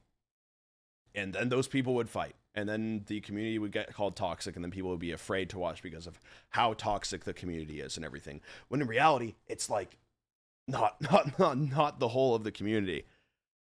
It was like, again, because all it takes is a couple of posts to be, you know, taken out, blown out of proportion and seen. And then a lot of people see that from the outside and they go, oh shit. And it's so sad. I'm so glad we mellowed out. Yeah, I mean, I hope so. I've taken a step back. I haven't seen a lot, but like, at the end of the day, like, also just like the thing is that also just arguing with other communities too was another big thing. I remember I would see people go like, oh, well, your streamer gets this amount of views, my streamer gets this amount of views. And I'm just like, you guys are both stupid. You guys are both so dumb. Like, if you don't like another community or another creator and everything, just don't talk to them. Just don't interact with them. Even if they're saying dumb shit about me, I don't care. Like, that's the thing. Like, unless it's like, I'm gonna be so real. This was a part of my hot takes on the video, and I'm still gonna have this in the video. But like, I was literally saying just like, if you're arguing with someone, right, and it's you know, like, there's a really big difference between going like, hey, between replying to someone like, hey, you know, Ranboo, despite what you're saying, Ranboo actually didn't kick a bunch of puppies in 2015. And going, oh, you called my content creator, you know, bad and gay, so I'm gonna, you know, dox you or some shit. I was just like, dude, I can bet you not a single creator has ever seen someone literally fighting for them and gone, good. This is a good thing that's happening. And the creators that have, aren't good people. But at the end of the day, it's like, it was just a lot. And I don't know how the hell I got to this. I'm sorry to everyone that was here for the fucking, you know, Fnaf talking about it shit, because I just kind of went on a rant there because that kind of hit home for me. There's been so much over the last few years that I'm just like, I really want to talk about this with you guys. I really wanted to. And I really wish that I did earlier, honestly. But again, huge anxiety. Massive fucking anxiety. Like, I didn't know what to do. I didn't know how to handle this. You know, even if people told me what to do, I was still just like, I have no idea. Because I still want to make sure that I'm doing, you know, good. I still want to make sure that I'm doing good with what I have. And that's the really sad thing about it, though, is that a lot of people took this, you know, this new, you know, creator and everything, who, you know, did want to do good, and then turned it into something that just became really toxic. And that's really, that will always make me kind of sad, honestly. Because it's like, a lot of people, like, I don't know, maybe they did have the best intentions, maybe they didn't, but at the end of the day, a lot of people just, because again, I don't blame a lot of people. That's the thing. I don't blame a lot of people, because it's just like, I understand where it comes from. You know, I understand why. But at the same time, it's also like, I still feel like there's just mistakes, a lot of mistakes, and there's no way to fix mistakes until you've made them. So, yeah, no, I mean, at the end of the day, I do appreciate where the community seems to be now. Again, I don't really know how deep it is and everything. Like I've taken a big step back from a lot. The only time where I really do speak about things is when it's like affecting, someone else potentially too. And I don't know. At the end of the day, I do want to do good because of the fact that you guys have given me so much, and I appreciate it, and I appreciate you guys a lot. And at the end of the day, I still want to do good. I still want to continue to do what I do. But I do feel like this has just been a long time coming with it. And I wish that I said it earlier. I really wish that I said it earlier. Honestly. Because even though people probably would have been upset, I knew my intentions. And that's the biggest thing. That's the biggest thing, though, is that a lot of creators especially see it, and they start to believe what people are saying are their intentions, when in reality, it's not. And at the end of the day, you just have to continue to remember your intentions as a creator, and remember that, you're not doing it because of the fact that you genuinely don't like this thing or hate this thing. You're doing it because of the fact that it's just like, it's something that you realize about yourself, I don't know. Because again, no one should be held to this pedestal. No one should be held to the pedestal that I was at. It genuinely was just terrible, because then I would see a lot of these things that these people were doing and go like, where's the line? What's going on? I was just scared and confused and shit. And it was just like, damn. Yeah. Thinking back on it, I always get kind of sad with it, because I'm just like, if I was at the same place where I was now, and again, this only happened. I'm gonna be real. This realization and this change has really only happened within the last year, maybe few months for me, and I don't know. At the end of the day, just remember where your intentions come from. Are you saying that I should, either do this thing or, not say this thing because of the fact that you genuinely care? Or is it that whenever you post about it, you get a lot of people liking it, or a lot of people talking about it, or you get the creator talking about it? That's the thing. Is that if the reason why you get upset after, maybe no one sees it or something, then that's just not right. That's just not right.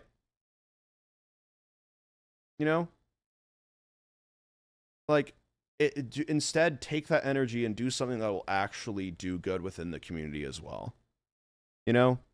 Take that energy, that outrage that you have, and realize where it comes from, and instead do something that'll actually do good within the community.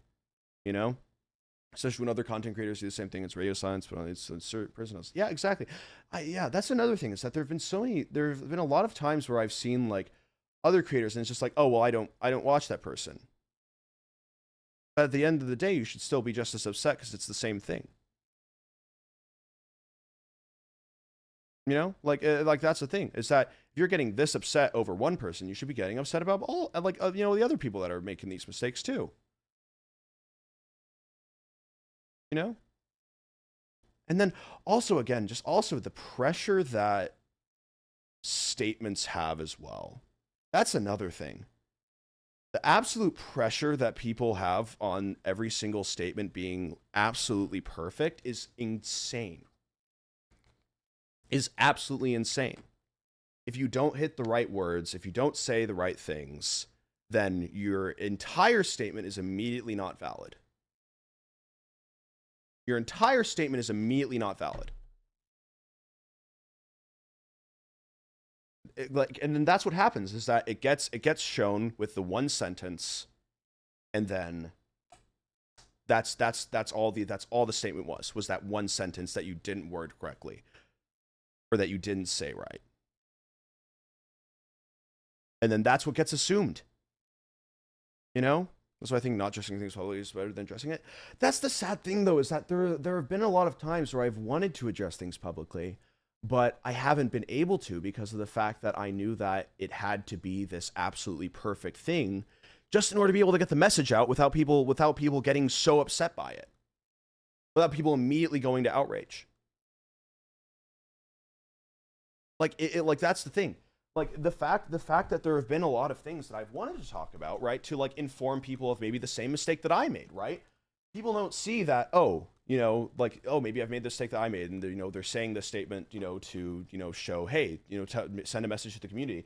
They immediately say it and went, you've made this mistake. This is awful. This is terrible. This is the, like, you know, like, this is what you did. You have not learned from this. This is exactly who you are now to me. This is the image that I have of you in my mind. And it's just like, no, that's not what it is. That's not what it is at all. And it is so sad to see. Because it's like, all it does is it shows other creators, not even creators that are, like, maybe it's another creator that you like enjoying, right? All it does is when this happens to one creator, the other creators see that shit and they go, oh, I should probably just avoid speaking about this altogether. And that's so fucking sad. Because imagine how much good a lot of creators could do if they didn't feel the immediate pressure of having to word absolutely every single thing perfectly in order to just be able to put out a message. Other community members too. Yeah, exactly.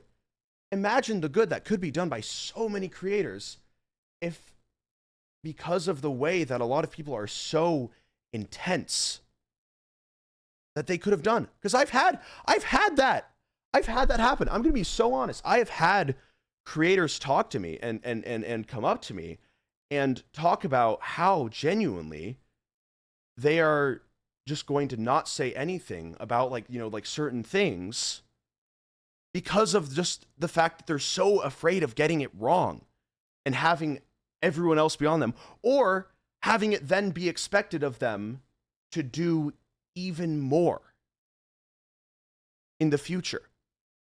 Having it be an expectation instead of anything else.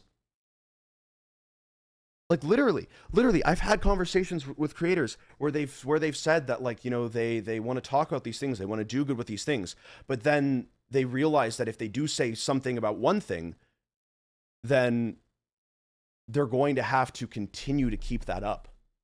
And it gets to the point where they just want to, you know, quit, where they just want to not be online, where they want to not be with their community. And that's the saddest thing.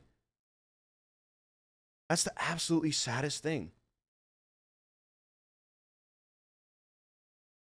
Like, that's the thing. It's like,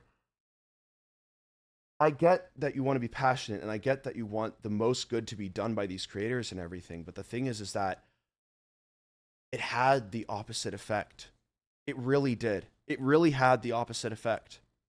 And it's so sad because there are so many I've had a lot of creators come up to me and go, yeah, no, like, I don't want to say anything about this. Or, you know, like, they say, like, you know, oh, you really shouldn't have had to speak about that to me.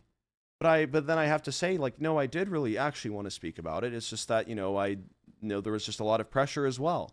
And that is so sad when it's speaking about, you know, like a good cause or a good thing, you know?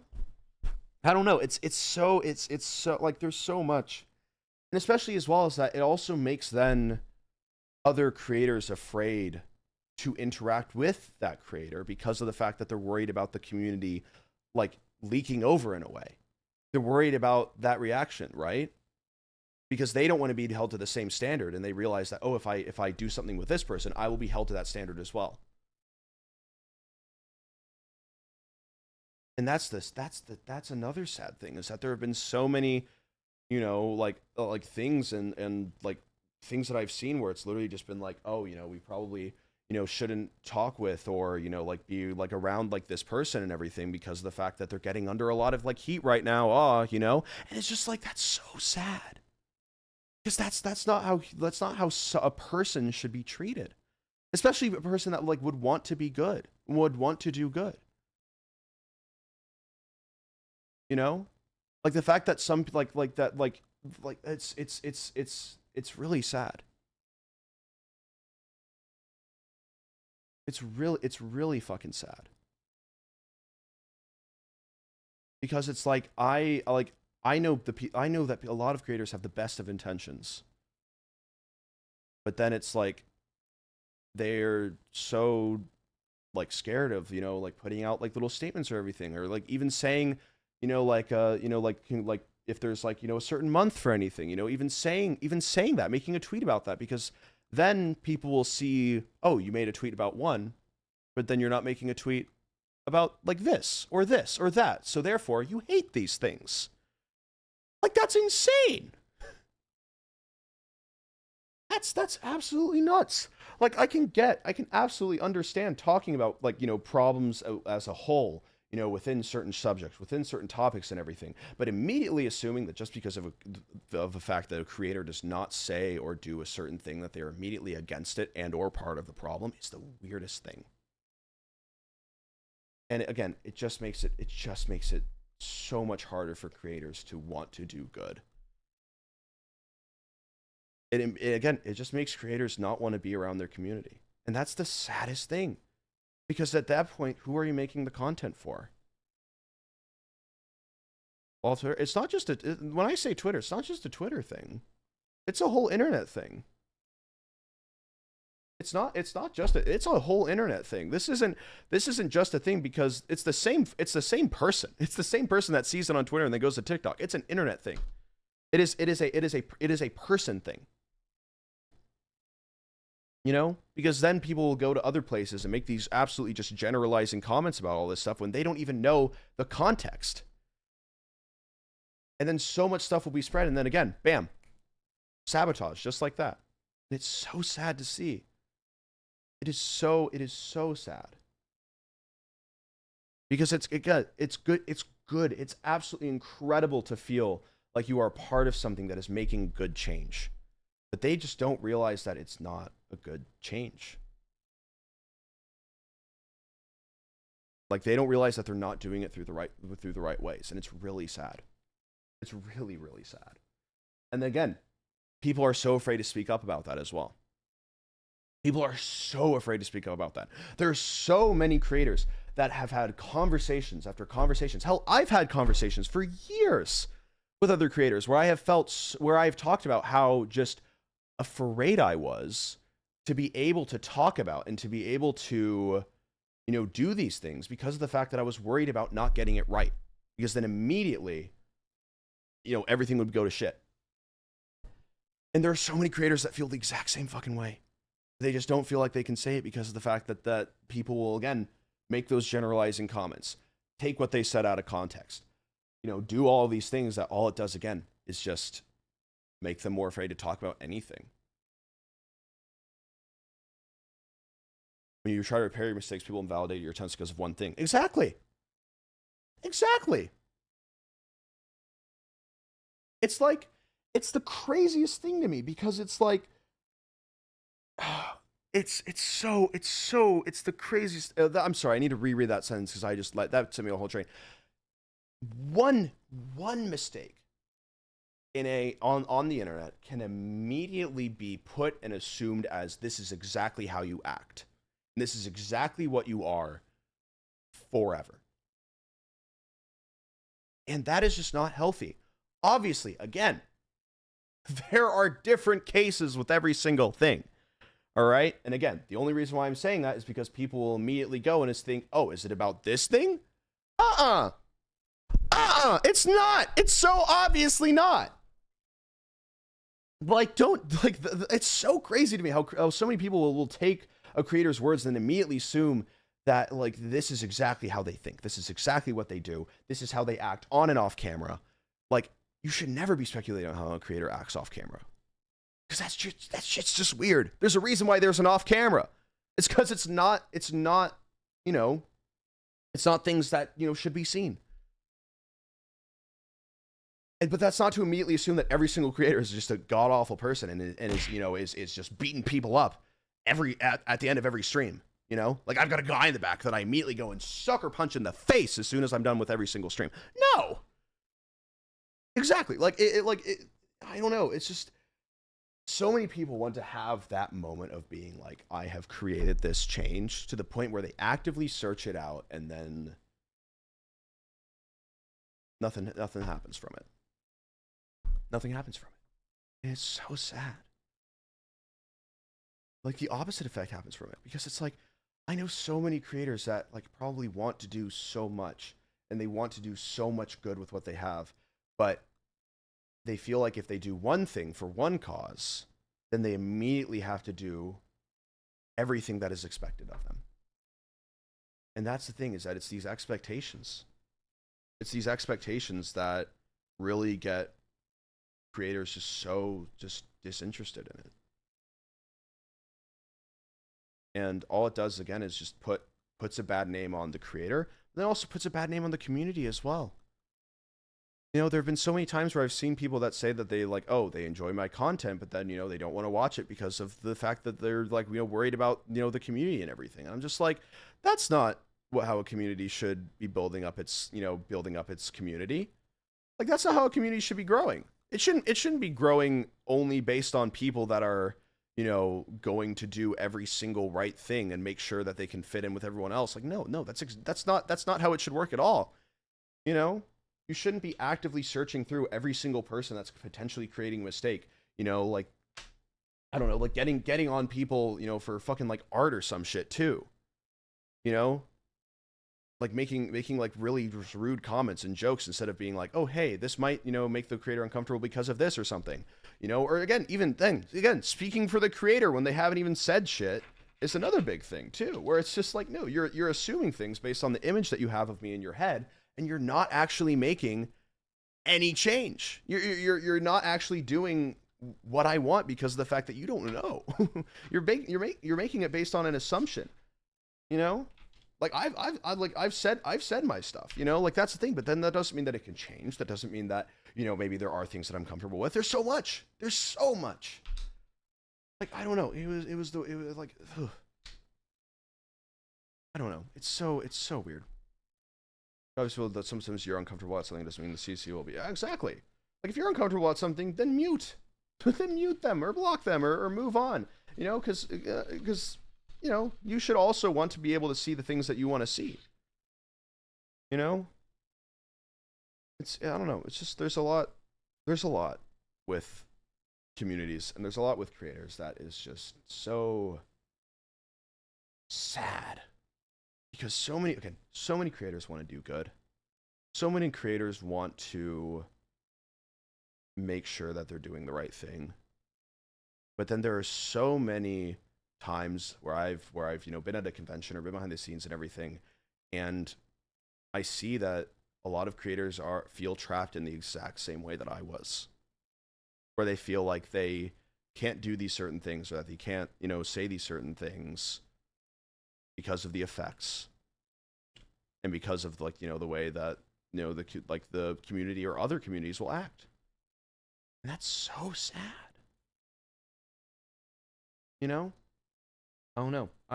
It breaks my heart to see. I don't know, because honestly, right now, I'm gonna be so honest. I don't feel trapped.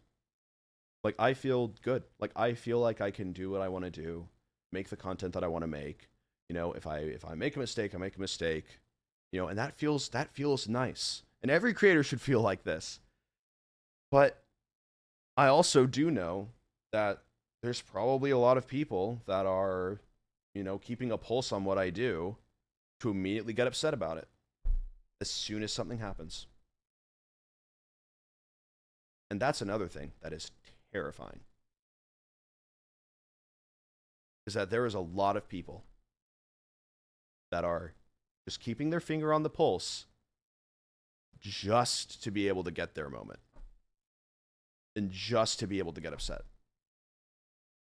And just really not even make it about what they, you know, what they're talking about, or what they, you know, quote unquote care about. Just that. That's I don't know. That's really sad. It's really sad. But yeah. No. At the end of the day, just be good people, man. Like, that's the thing. Learn, grow. You're fucking human. You're supposed to make mistakes. You know? Like, that's the thing. There's a lot that there's so much. So I could talk for oh sorry, my Twitter just randomly refreshed and I saw Toy Bonnie and I got excited. Yeah, no, there's a lot of things that I still do want to say. Who knows? Maybe I'll make a video. I probably actually will. Just based on this rant, I probably will make a video. But yeah. Because at the end of the day, like, again, like, I get that a lot of people's trust have been broken by creators. You know, stuff comes out, you know, and you get that feeling of, oh shit, I've been supporting this awful person. You know? So to combat that, you immediately start thinking, okay, I have to look out for warning signs in every single creator that I watch to make sure that this doesn't happen again. That's just life. It's gonna happen. I'm sorry. Like, the best people don't always get the best opportunities and everything. I'm not even saying that I'm the best person, you know? Like, that's the thing. Like, is there anything that I know of right now that, you know, could lead to something really, really bad? No. I want to make that fucking clear. But, like, there's probably a lot of mistakes that I'm still making. There's a lot of things that I'm still doing that are probably not the healthiest or anything. But it doesn't mean that you should be looking for the perfect creator, because that just doesn't exist. If that person is willing to try, if that person is willing to... Because for the longest time, I wasn't willing to try. With a lot of stuff, too. And that I will always regret. But at the end of the day, as long as you're willing to try, as long as you're willing to grow, and that's all that matters. Unless you do some really fucked up shit, okay? No. Oh man, but yeah. I just feel like a lot of I apologize to everyone that has been in the community for this long, because I have definitely let it get to that point, and I really wish that I could have said something earlier, and I really wish that there was a lot of times where I should have said something a lot earlier, and I'm really sorry that I didn't, because it didn't help anything. It just made like the community and your guys' time there worse, and I'm really sorry about that.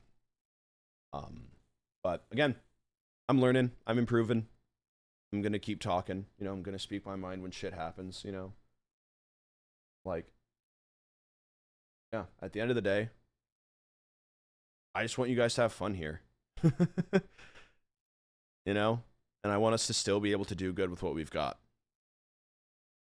Because you guys deserve that. For being around for this long, for being through, you know, all the shit and everything. And I just want to make stuff for you guys at the end of the day. You know? I wish that I knew how to handle everything that I did, because maybe I could have held on to a lot more and have had a lot more people feel, you know, safe and included in the community and everything. But the only way that you can go is forward, like a shark. Yeah, no. I appreciate you guys listening to my rant. Sorry that it went on for this fucking long. But it's been a long time coming. And that just kind of, I just kind of went into that because I was just like, yeah, you know what? Yeah. Yeah. You know, like there's just a lot. And again, at the end of the day, I'm always going to try to improve. I'm always going to try to do better, you know, with everything. But that doesn't mean that I'm not going to make mistakes. I'm going to make mistakes, for sure. That doesn't mean that it's the end of the world when I do, all right? So do not treat it as such. And then also make sure that you guys, Jesus Christ, also make sure that you guys are putting the right fucking information out there too. Oh my God. Yeah, there's a lot. there's a lot. Yeah. Oof. Tyler for a six was winners. Exactly. Like, I don't. Yeah. Like, talk about what's important. Continue to do what's good, what's right. Make sure that what you do is coming from a good place at the end of the day. And yeah, I appreciate you guys, really do. Despite everything, I still do. You know. So for the love of God, listen. All right, let's look at this FNAF movie teaser. Holy shit! Ah! Oh my God! You guys ready for this? You guys ready for this? Kerblamo! There it is. Holy! Wow! Oh, that's gonna be so good. That's gonna be so good, actually. Holy! Let me take a look at this thing. The fucking no social media. The no social media thing right there. Okay, let's see what's in here. These look to be, yeah, they look to just be Toy Bonnie. I don't think there's anything hidden in the background, really. Yeah, that's Scott. No, that's not Scott. That's where that works at Jim Henson's Creature Shop. Wow, that's so cool. That's so fucking cool. Ugh, they're gonna look good. They're gonna look so good. They're gonna look so good. All right, thank you guys for listening for that. Let us continue with the interview. That same relationship that it used to be. I really used to enjoy chatting with everybody and just kind of I don't know. And I guess that's expected because Yep. FNAF is more of a big, it's kind of just kind of a bigger thing now, and it's bigger than one person, and I can't just pretend like I can hop online. Yeah, and you chat probably with do have to cut that everybody and out for the solve Westlife everybody's video. problems anymore. Used to, I could just go in there and chat with everybody and resolve little problems as if it was like just a squabble on a forum. I can always just step in and solve it, but it's just not the same. And I think that I should have realized that sooner. And I'm really only realizing that this I think I year will make a that separate I video on really need everything. to have a better structure in place.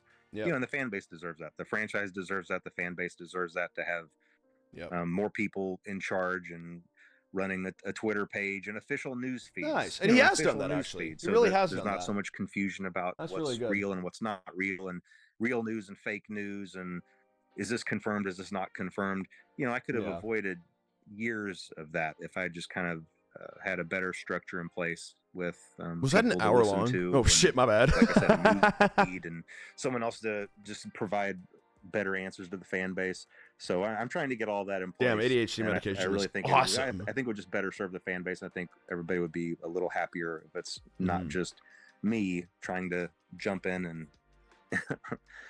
straighten things out when needed. Yeah, I think the Twitter's a great idea. Yeah.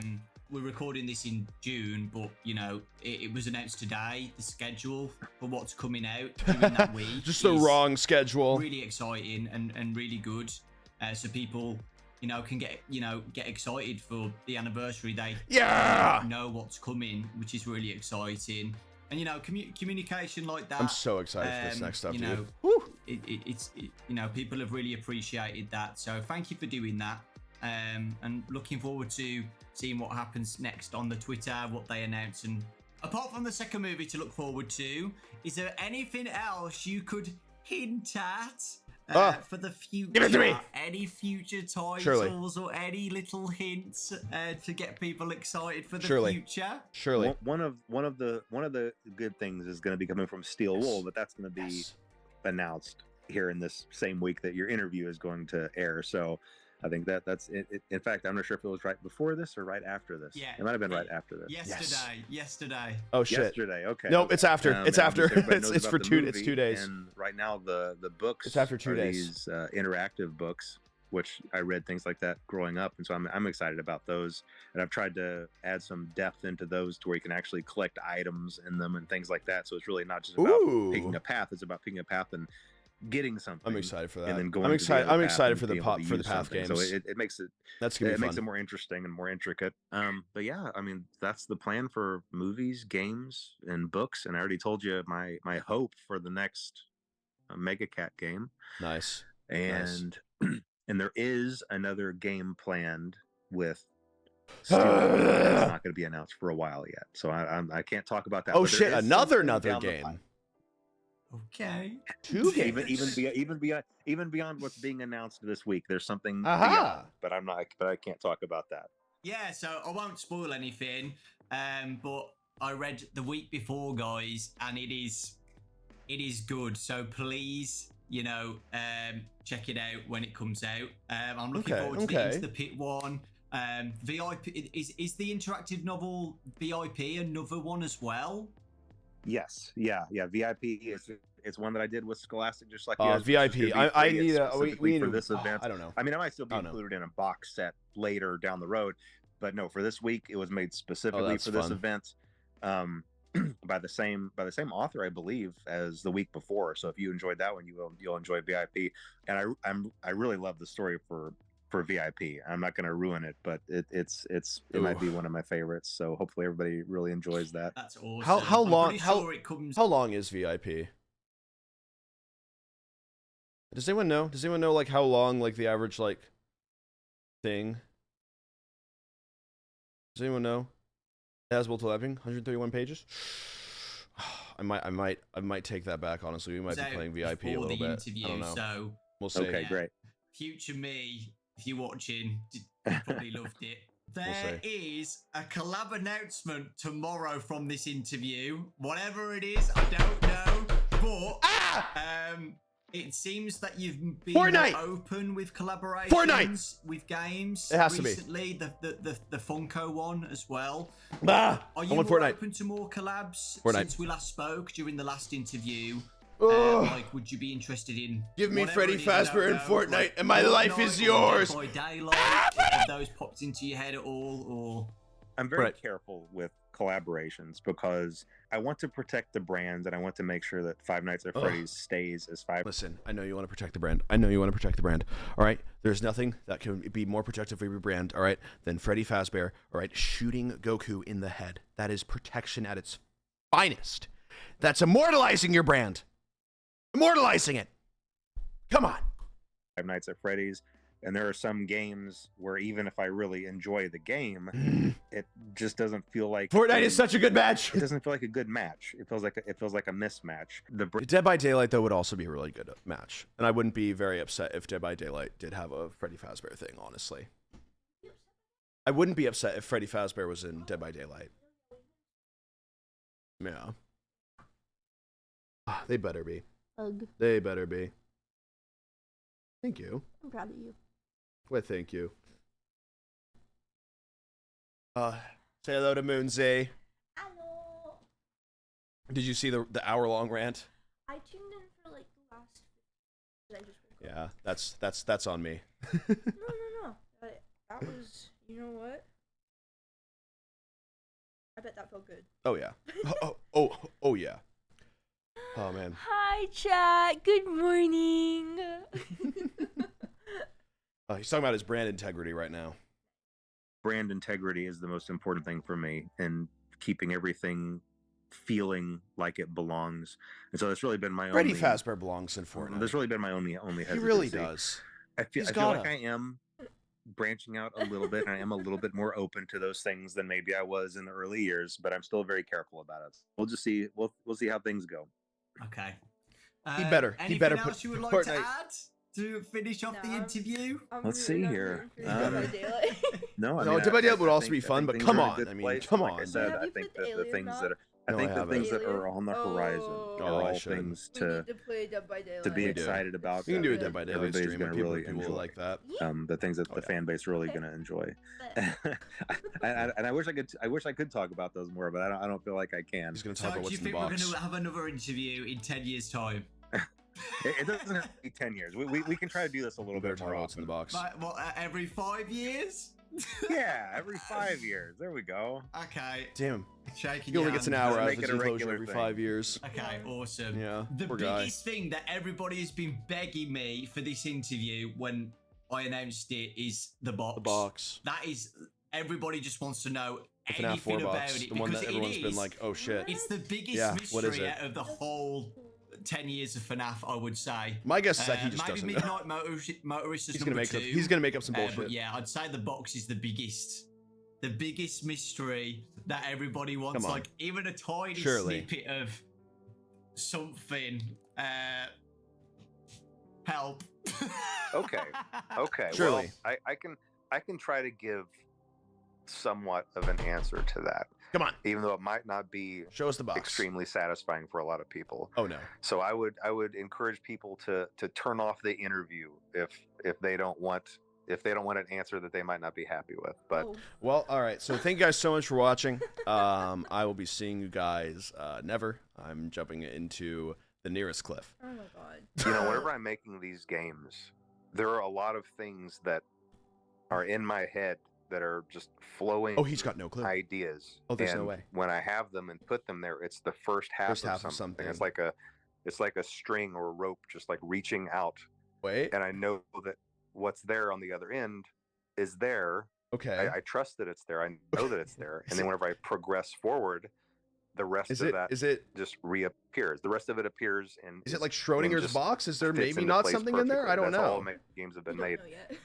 I feel that there's something. He feels that there's something there. What do you mean? The roads to get there for that to be revealed. Roads, midnight motor suspension. But then sometimes when things do progress, the roads aren't always the same roads as the ones that had been planned before. Has it been like planned over? And so what that means is, even though at the time something was definitely there, something was definitely reaching out to be there, and I could feel that it was there. Something was there. The progression He's seeing of the story it in the vision. didn't go there, and Rest so of the story, those strings never got pulled on, and those in the so other did half it of went that the idea other way? remained in the ether, remained in my subconscious. It's in his All that subconscious. to say, there is something in the box. There is something in the box, but I never pursued it, and I don't know if I can find it again. And I think that that's the best answer that I can. He doesn't know if he can find the string for the box. Scott, thank you so much, dude. Wait. So basically, what he's saying is that he's saying that he created the box. He knew that it was going somewhere, but then the game went in a different direction. So the road to the box was closed off, and then he went another way. And then he knows that there's something in the box, but he just doesn't know what it is because it's not the direction of how the story is going in his head. So there's nothing in the box. He just said that there was a box. He said he said that there was in a box and was like, "Yeah, I'm gonna finish this later." I was holy shit. That's awesome, you guys. That's so fucking funny. Holy shit, that's incredible. That's exactly how I wrote my fucking character lore, though. That's exactly how I wrote my fucking character lore, though, so I fucking get it, dude. See, ranboo is exactly like the fucking box. I would make so many things and go, oh yeah, this is going in a direction, and then it just fucking wouldn't. Oh, man, that's incredible. That is fun. That is so fucking funny, actually. That is hilarious. For the interview, myself and everybody really does appreciate it. We're looking forward to the future. They We're looking ADHD forward to the this box. week. Future me is probably that's awesome. stressing That's out, so fun. playing all the demos and getting ready for Into the Pit in a few days. I'm so excited for Into the Pit. I really, really am. And all the fanverse stuff as well. My Pop Goes and The Joy of Creation, demo. I'm looking forward to playing all of those as well and reading the new book. There's a lot in that week. I'm going to just be MIA that whole week. I've already told my friends and family, like, I'm not going to be here for the whole week. Pretty much. I've been MIA this whole week too. Don't text me. I've been gone. I've been in full Fnaf mode that week, and yeah, I've been in full really Fnaf mode. Appreciate it. So yeah, I think that's it. Which is really weird. That hour went so quick. Thank you guys for watching. Again, I appreciate you guys. Thank you, Daco. Thank you. Thank you, Daco. Without you guys watching the channel, I wouldn't be doing this in the first place. Everyone say thank you, Daco. So it really does mean a lot to me. Thank you so much. And yeah, I hope you all have a fantastic 10-year anniversary week, and you're all enjoying yourselves playing the demos and reading the books and stuff, and are excited say thank for you, Into the Daco. Pit. And Steel Wars announcement as well. That's so exciting. This fucking this fucking thumbnail is awesome. Holy shit. It. So yeah, we'll both leave now. All right, sounds good. Thanks for having me, Daco. Talk to you later. Thank you, Scott. Bye, guys. Thank you. There he goes. There he goes. That was really good. Honestly, yeah. That was really fun. I'm very excited for the future of everything. I think that's going to be really good. Although I think, hold on, let me see here. Because I remember, I think Daco literally had a series that was about to come out talking about, yeah. The day, so he made a video called FNAF Unsolved, the FNAF 4 box. So you made a video literally about the box just to be told that by Scott literally probably the day after. No, the box is. No. That is the funniest fucking thing, actually. Oh, man. Have you eaten today? I woke up and then You took my meds and then talked about FNAF. ADHD riddled. I woke up and then started talking about FNAF. I don't know what happened in between. Okay. I really don't know. All right. I think, well, that'll be the stream for the day. Thank you guys so much for watching. I will see you guys tomorrow for the next day of FNAF week. We will be reacting to whatever announcement he has. If it's not Fortnite, I will be doing a 30-hour crying stream, so be in tune for that. Thank you guys so much for watching. I will see you guys tomorrow. Hope you guys have an absolutely fantastic rest of your day. Thank you guys again for listening to my rant. It means a lot. I'll probably make a video. I'm honestly probably going to make like a video on it just to go on my main YouTube, just kind of talking about all that shit. Yeah. Thank you guys so much for watching. I'll see you guys tomorrow. Hope you guys have a great rest of your day. And yeah, thank you guys for being here. It means a lot. Thank you guys for all the subs as well. Bye-bye. Goodbye. Goodbye. Bye. Wait, who gifted the subs in the beginning? I want to thank you personally. Thank you, Jen Lustominas and Meebs Peeps as well. Thank you guys so much for the subs. And Tesaria Gaming as always. Thank you as well. All right. See you guys. Bye. Bye. Bye.